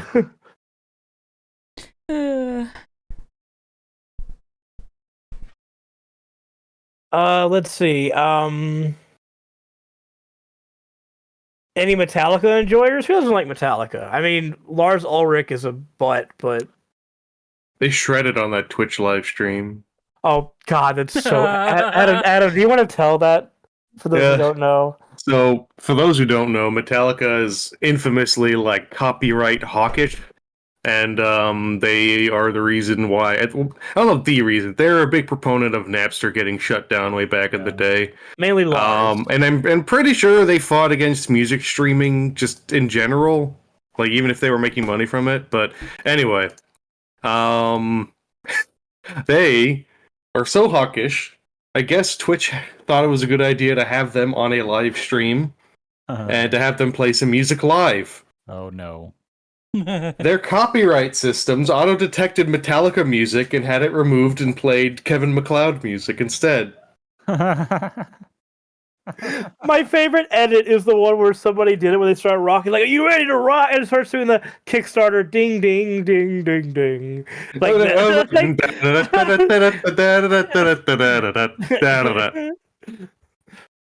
That's what Sesamoid should cover next, actually, some Kevin MacLeod. hey, Kevin's got some bangers, dude. He's putting that all for free. He's on that grind. I think he's credited. I think he's had the longest IMDb credits like in the world. That would make The biggest sense. issue with Metallica is they would never let any of their members do side projects while they were in Metallica. No. Oh god, I didn't know that. It was a big thing where like all of their bassists have basically left because they were basically forced to do Metallica and Metallica only. Even Have if you Slipknot seen the wasn't playing. some kind of monster documentary? No. Yeah, it's all about the making of Saint Anger. Yeah, and they hire their new bassist after Newstead. And oh my god, that whole thing is basically about Hetfield like going to therapy and trying to make Saint Anger, and Lars Ulrich just being a butt the whole time.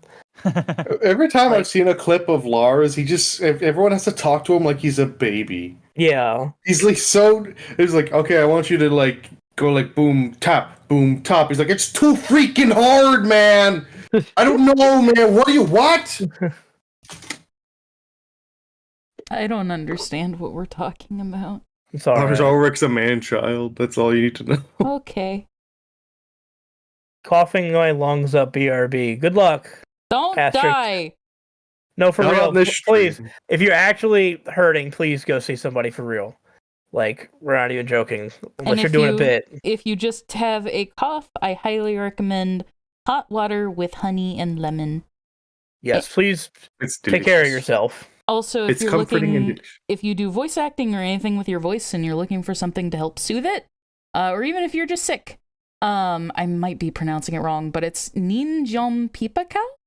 Ninjom Pipakao. You're right. Ninjom Pipakau, yeah. It is You found- wanna type it out actually? What did Yeah, you just call type it in the chat.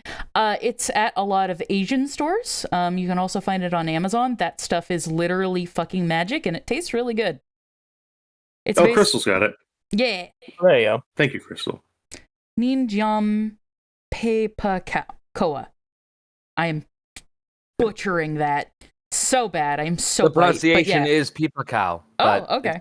It's spelled like that. Tato Wolf says if there's Napster and Farfetch, you could call it Crapster.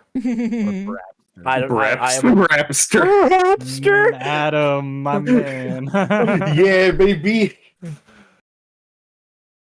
Crystal has a better, easier thing to call it, which is honey loquat syrup. Yes, Oh, yeah. those help. Easier.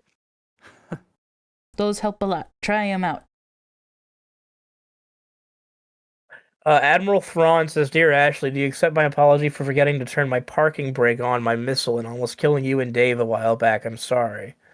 Well, if you are truly, really sorry, I guess I can forgive you. Also, who puts a parking brake on a missile? Commit or don't? Come on, Admiral. What an admiral you are. Tisk tisk. Ooh, Crystal also says another thing that helps me a ton is to heat up / microwave lemonade and add honey. That's a quick and easy way to do that. I'll have to try that sometime. I just keep a big bottle of lemon juice, like not lemonade, just straight up lemon juice around for like cooking and stuff. So I just squirt that and honey into hot water. Can I tell a very quick story real quick that happened the other day, speaking of lemon juice? Sure. So I have, and this is not, I swear to God, this is actually not a plug for this, it just happens to be what it is. I have a personal, like, Patreon just for my own stuff that has, like, you know, like 15 people, and we do, like, a monthly call, you know? Mhm. And I'm not going to say who it is to out them, but one of my patrons, lovely person, in the call, we were just talking about different, like, types of things we like to drink. They opened up their mini fridge, and they had several bottles of straight lemon juice that they just like to suck on. Oh, Jesus. Suck And they were- on? Yeah, and they were showing it to me, like, unironically, and they were just sitting there throughout the stream, just with a bottle of lemon juice, just drinking it away, and I was just flabbergasted. So, Well, to each their own, I suppose. Unless it's weird, then no. Don't be mean. I'm kidding. Jane, Put sriracha in it. Who cares? Jane Jane! Gumball. Hey, Jane. Jane designed the Papa Swirl head. Everybody. Jane is an absolutely incredible artist. Go check out Jane Gumball on Instagram and Twitter. Go BurgerKing.com. Yes. Let's see. Oh, did we just get another coffee? We did. Let me pre-screen this to make sure it's not anything bad. Okay. Orcs Company says, been a lurking fan for years. I'm so excited for Farfetch content and already thoroughly enjoy the current released Sesamoid music. Oh my god, as this stream is going on, I'm getting worse at reading. Help. Both Adventricular and the Terror Time cover hit me in the childhood so dang hard. Best of luck to the team. I look forward to supporting ya. Oh, well, thank you. And thank you so much for the donation. It's very sweet of you. Trust me, we have some more stuff for you soon. Yes, we are working on a new song called Creature Feature, and it should be out soon-ish. It's got like 4 or 5 O's in it. Yeah. Ooh. The more O's in it, the farther away it is. Oh, okay. Azul Dude says, who would love to play Final Fantasy in the Sesamoid band? Funny you say that, because 3 of our voice actors in Sesamoid are in Final Fantasy. Bro, Quinn's voice actor is the new voice for Sid Highwind or whatever in Final Fantasy. When I learned that, I screamed because Sid is my fucking favorite. I am in love with that man. He is my husband. Oh, I don't know. Listen to this absurdity. So, 3 of our voice actors in Sesamoid are in Final Fantasy, and all 3 of them start with the letter J. Jacob, J. Michael, and Jonah. And they're all in Final Fantasy, which is so weird. That's so funny, though. I don't know who would play Final Fantasy. Thoughts on Creep by Radiohead? It's a good song, but a little overplayed. I think Plastic I'm a Trees is a better creep. song to me. So is High and Dry. Loser. Like, those are both just, perfect Radiohead if we're talking about, like, pop songs they wrote. Shade Rave says, can't wait to see Farfetch. Glad that indie animation is making a renaissance. Thank you, Shade Rave. I appreciate the support. Paranoid Sesamoid, I like that. I'm having a brain fart. No Surprises is Radiohead, right? Yeah. Yeah. Okay, cool. No Surprises by Radiohead is like literally fucking Rue's theme song. I like Mambo Number 5 by Radiohead a lot. Oh yeah, that's a good one. No Classic. Surprises got me through some sad times now that I think about it. That was like me figuring out being a teenager. Oh. I Yeah, feel like that's why it that's- fits through. Yeah, I feel like that fits for a lot of people too.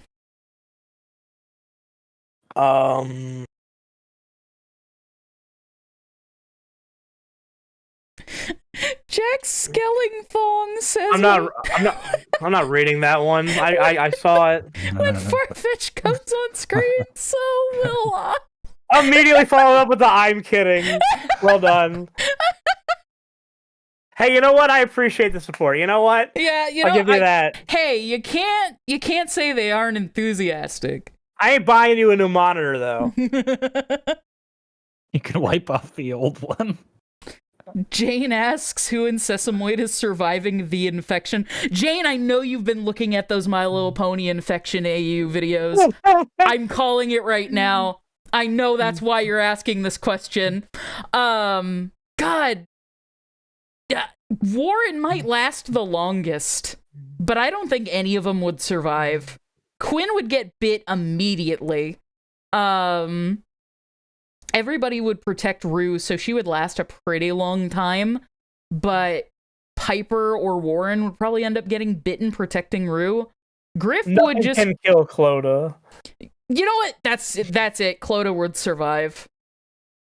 Clodagh knows enough people that she could build just a fortress. So if the gang did end up surviving, it would just be thanks to Clodagh. Clodagh has like, you know that episode of The Simpsons where Mr. Burns goes to get a checkup and the doctor's like, well, Mr. Burns, you have every disease on the planet perfectly aligned, so I'm in perfect health. No, even a slight breeze could kill you. That's Clodagh. Crystal says Clodagh's bite would be the cure. It's accurate. You know what? Griff might also survive because he might just be immune to the infection. Hey, enough Grilk. What if a hug from Clodagh is the cure? Grilk a day keeps the infection away. Yep. Grilk is so toxic it just kills the virus. Also, Jane says, I'm glad you knew immediately, Ashley. I fucking called it. I knew it. Those videos have been all over my TikTok, too. And I'm like, what caused this? Adam, I'm starting to wonder, Adam, you know that other secret, like, project I'm working on that you know about? Mm-hmm. I'm starting to wonder if my subconscious think of Grilk is what made me think of, like, it coming to life. Oh my god. That... Yeah. Can you include a reference to Grilk in that? It'll be in it somewhere, I'm sure. Hell yeah. I gotta connect the universes of my creations. Yeah, every Dave Capital production, it takes place in the same universe. Even Lackadaisy somehow. Yeah, Victor has a big swig of Grilk. It's like, wait, in the 1920s, everyone was just a cat? Okay.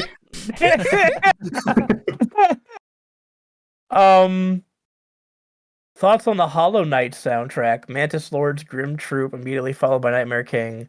And White Palace is one of my favorite songs in the game. I played Hollow Knight. I enjoyed the soundtrack. I will say that. So I don't know any specific tracks, but I did enjoy that soundtrack. I need to play Hollow Knight still. Stan Clodagh, you all should. Thank you, Thoughtful Ghost.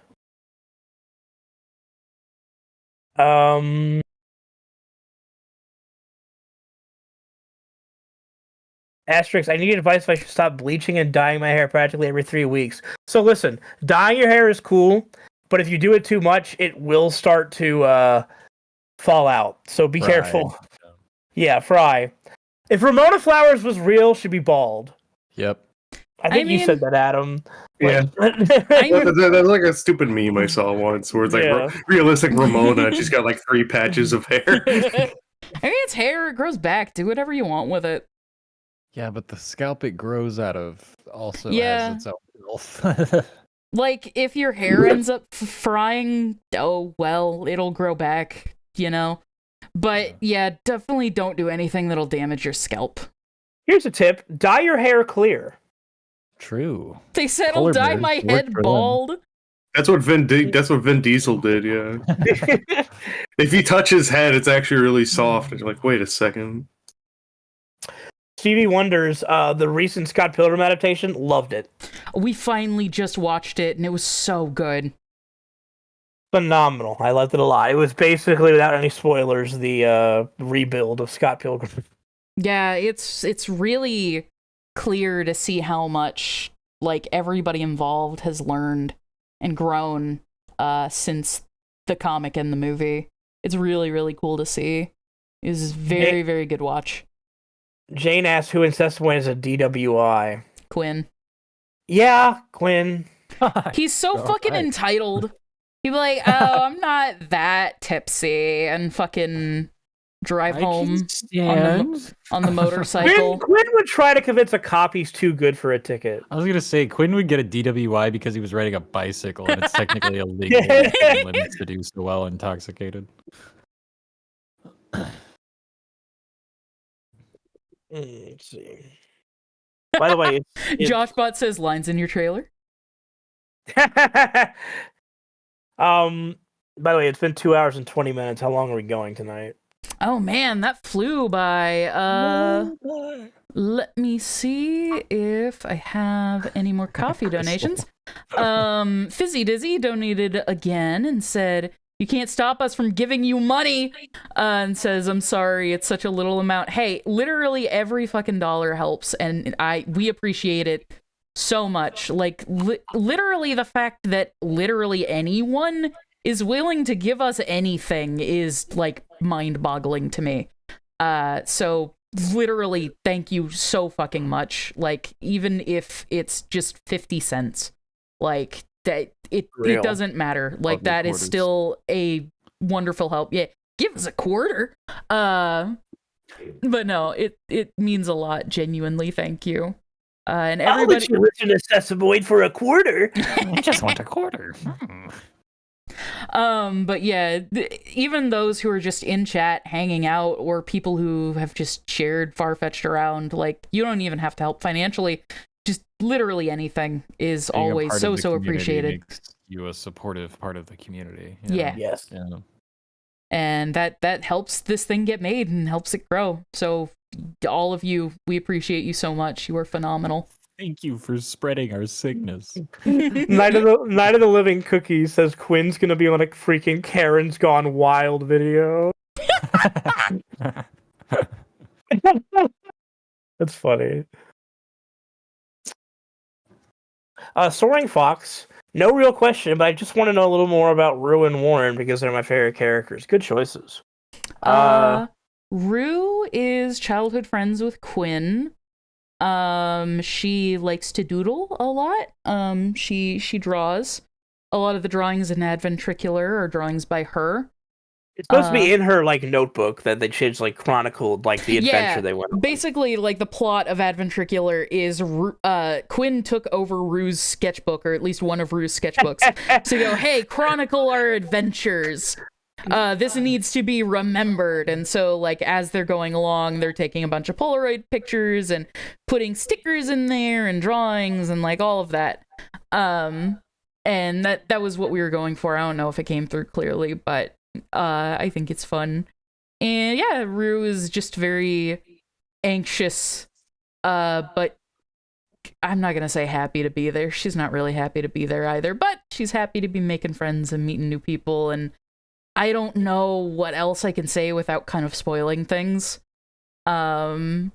But yeah, and Warren is the literal straight man of the group, the only one who's heterosexual.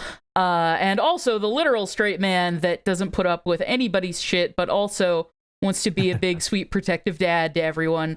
Because goddamn, if these group of idiots wouldn't end up dead if it wasn't for him keeping everybody together. He is also the only reason that their loyal steed, Papa Swirl, the ice cream truck, is even able to run.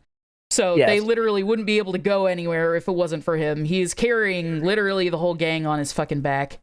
He is a smart cookie, because you got to think, like, something I didn't even thought about, actually, was that, like, because our show does take place in the mid-2000s, he knows how to fix a, like, early 80s ice cream truck So like he has to know like old technology enough to be able to do that. Fix an AC unit. That's what Yeah, you're saying. yeah. But there you go. Yeah. Stevie wonders, what does the writing process look like for you guys? We scream at each other until notes on page. No, it is literally a thing where like most of the time, if we're together just working on something, we spitball ideas at each other and we put down as much as possible.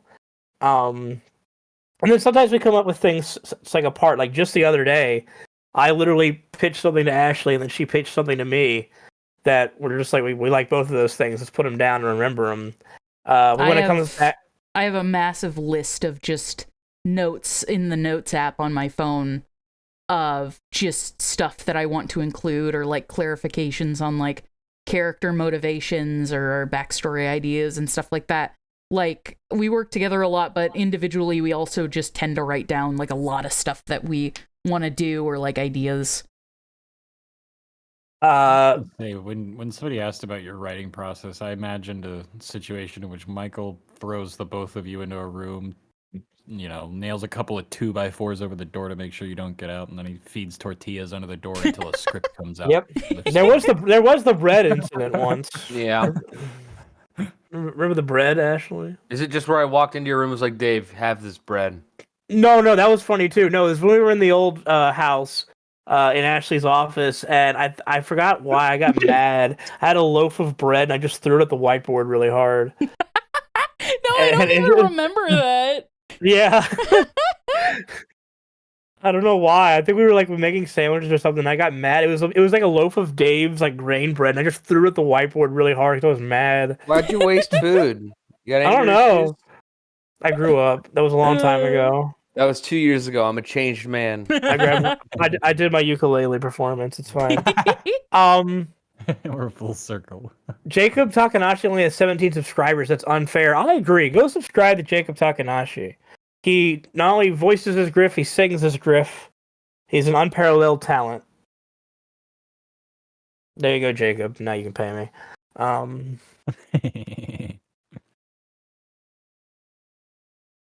Dave and Ashley should do the soup skit. No. If Michael says no, it's a definite no. He wasn't even involved in that question. No, Michael just decided. Yeah, Michael knows manager. Listen, we've done enough honeycasts. We know about the soup skit. We've done it so many times. Yeah, no, Fizzy Dizzy, Jacob does have YouTube content. He does covers and stuff on his channel. He actually has like Hunter, where's the Kingfisher video? Ooh, it's probably on the Kingfisher YouTube channel. Guys, I'm gonna plug something real quick.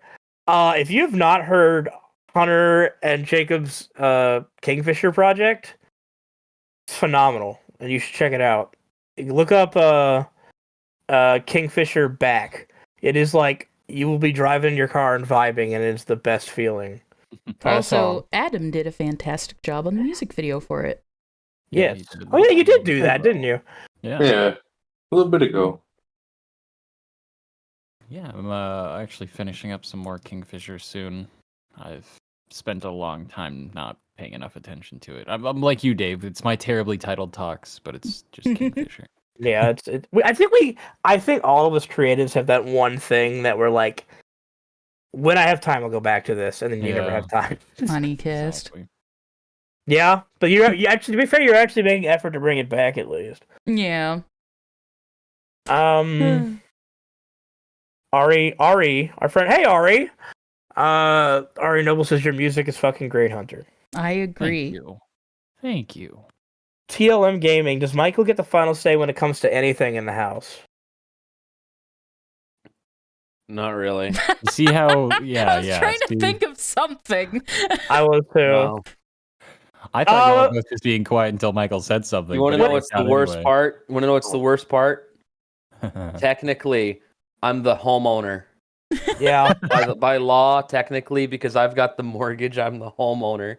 If we get mail, it says to the Kovac household. That's true. Anything dealing with Rose, you kind of are in charge Yeah, you get the of. final say on that. You had the final say Rose on gets the the way. final say. Let's be real. You get the final say on the way your room looked. That's my room. I hope I get the final say on how my room looks. But no, most of the time when it comes to decisions with the household, like I'm usually the final say, just because I'm usually the one that pays for everything. Mary B48 asks, who is the man of the house? Cricket. They all get in a big trench coat together. Jack. and Combined, they are the man of the house. Jack is the Cricket is man of more- the house. Okay. Cricket can stand up to Jack. Cricket with the $15,000 iron jaw. I was gonna say only because she's bionic. The RoboCat, yeah. For those who don't know, my cat Cricket was feral when we found her, so she really liked being an outdoor cat, and she was literally miserable being inside. So I don't like having outdoor cats, but I was like, well, you're miserable, so I guess I'll let you hang around outside. I don't think you'll wander too far. And of course, that came to bite me in the ass and bite Cricket, especially in the face. And she ended up getting hit by a car, unfortunately. So never having an outdoor cat ever again. Don't recommend anybody have an outdoor cat either. And luckily, she survived, but her jaw was nearly completely torn off.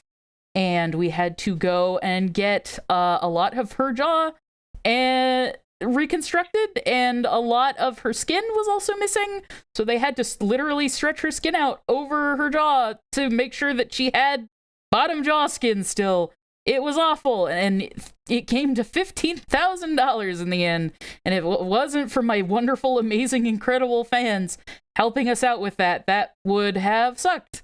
And now Cricket is literally completely fine. She's just missing most of her teeth. But She doesn't act even like- want to go outside anymore. No, which is good. she has not once wanted to go outside since. Ever. She's like, I don't want none of that smoke anymore. I'm good. But yeah, here's- she is completely fine now. She literally spends all of her time just sitting in my lap snuggling. She's the best little kitty in the whole Is world. she in your lap right now? No, she isn't. I don't know where she fucked off to. You know who's been sleeping with me every night though, Michael? Who? Rose. Oh, good. Rose never spends time with me. She doesn't give a It's fuck funny about because me. we've switched places because Cricket. I'll wake up and Cricket's in my bed with me. No. Then Rose spends all day hanging out with Michael, and then Cricket spends all day hanging out with Ashley, and then they swap for the night. And then Wow. it's just Jack and I down here in the dungeon. Oh, we have Gizmo. I have Gizmo. I have Yay. Gizmo now. I have Gizmo now. How's It's little just me Gizmo and me. doing? He's good. He's just as sick of Jack's farts as I am, though. Michael, here's a question for you. Yeah. Do you guys have a recording space for voices? No. Okay. Well, thanks for that, Michael. Yeah, you're welcome. No, we don't voice act anymore. We give up. We're done with that Give up. shit. We're moving on, No, baby. we got a booth. It is inside of. It's actually across from Dave's room. Like Yeah. Dave leaves his door open all the time, so like every now and again he'll just see me go into the booth, and if I open the door, me and him can just directly look at each other. My favorite thing is when it's like 2 a.m. and I'm sleeping and I hear Michael like ah! or something in the voice booth. I'm just screaming. Like, Dave and I have to record some stuff in there soon, so we we're do. gonna have to do that soonish. I have to record a thing too. Michael remind me I need to do it. Actually, tomorrow we got to record something. All right. It is 8:30. So 8:30, yeah, that sounds like a good time to call it quits. All right, guys, thank you so much for joining the stream, and Adam, Hunter, Michael, Dave, thank you for being a part of it, and everybody who donated, thank you so much, and everybody who's just here, thank you for being here. Your support means the absolute world to us, and it has been an awesome time. We will be back streaming again, probably sometime next week, so look out for that. I don't know if it's going to be another just chatting one like this, or if we're actually going to be doing something. Who knows? We'll see what the future brings us. But anyway, I hope you all have a lovely night or morning, depending on where you live, and we will catch you all next time. Bye-bye. have a good week. Take care. Bye.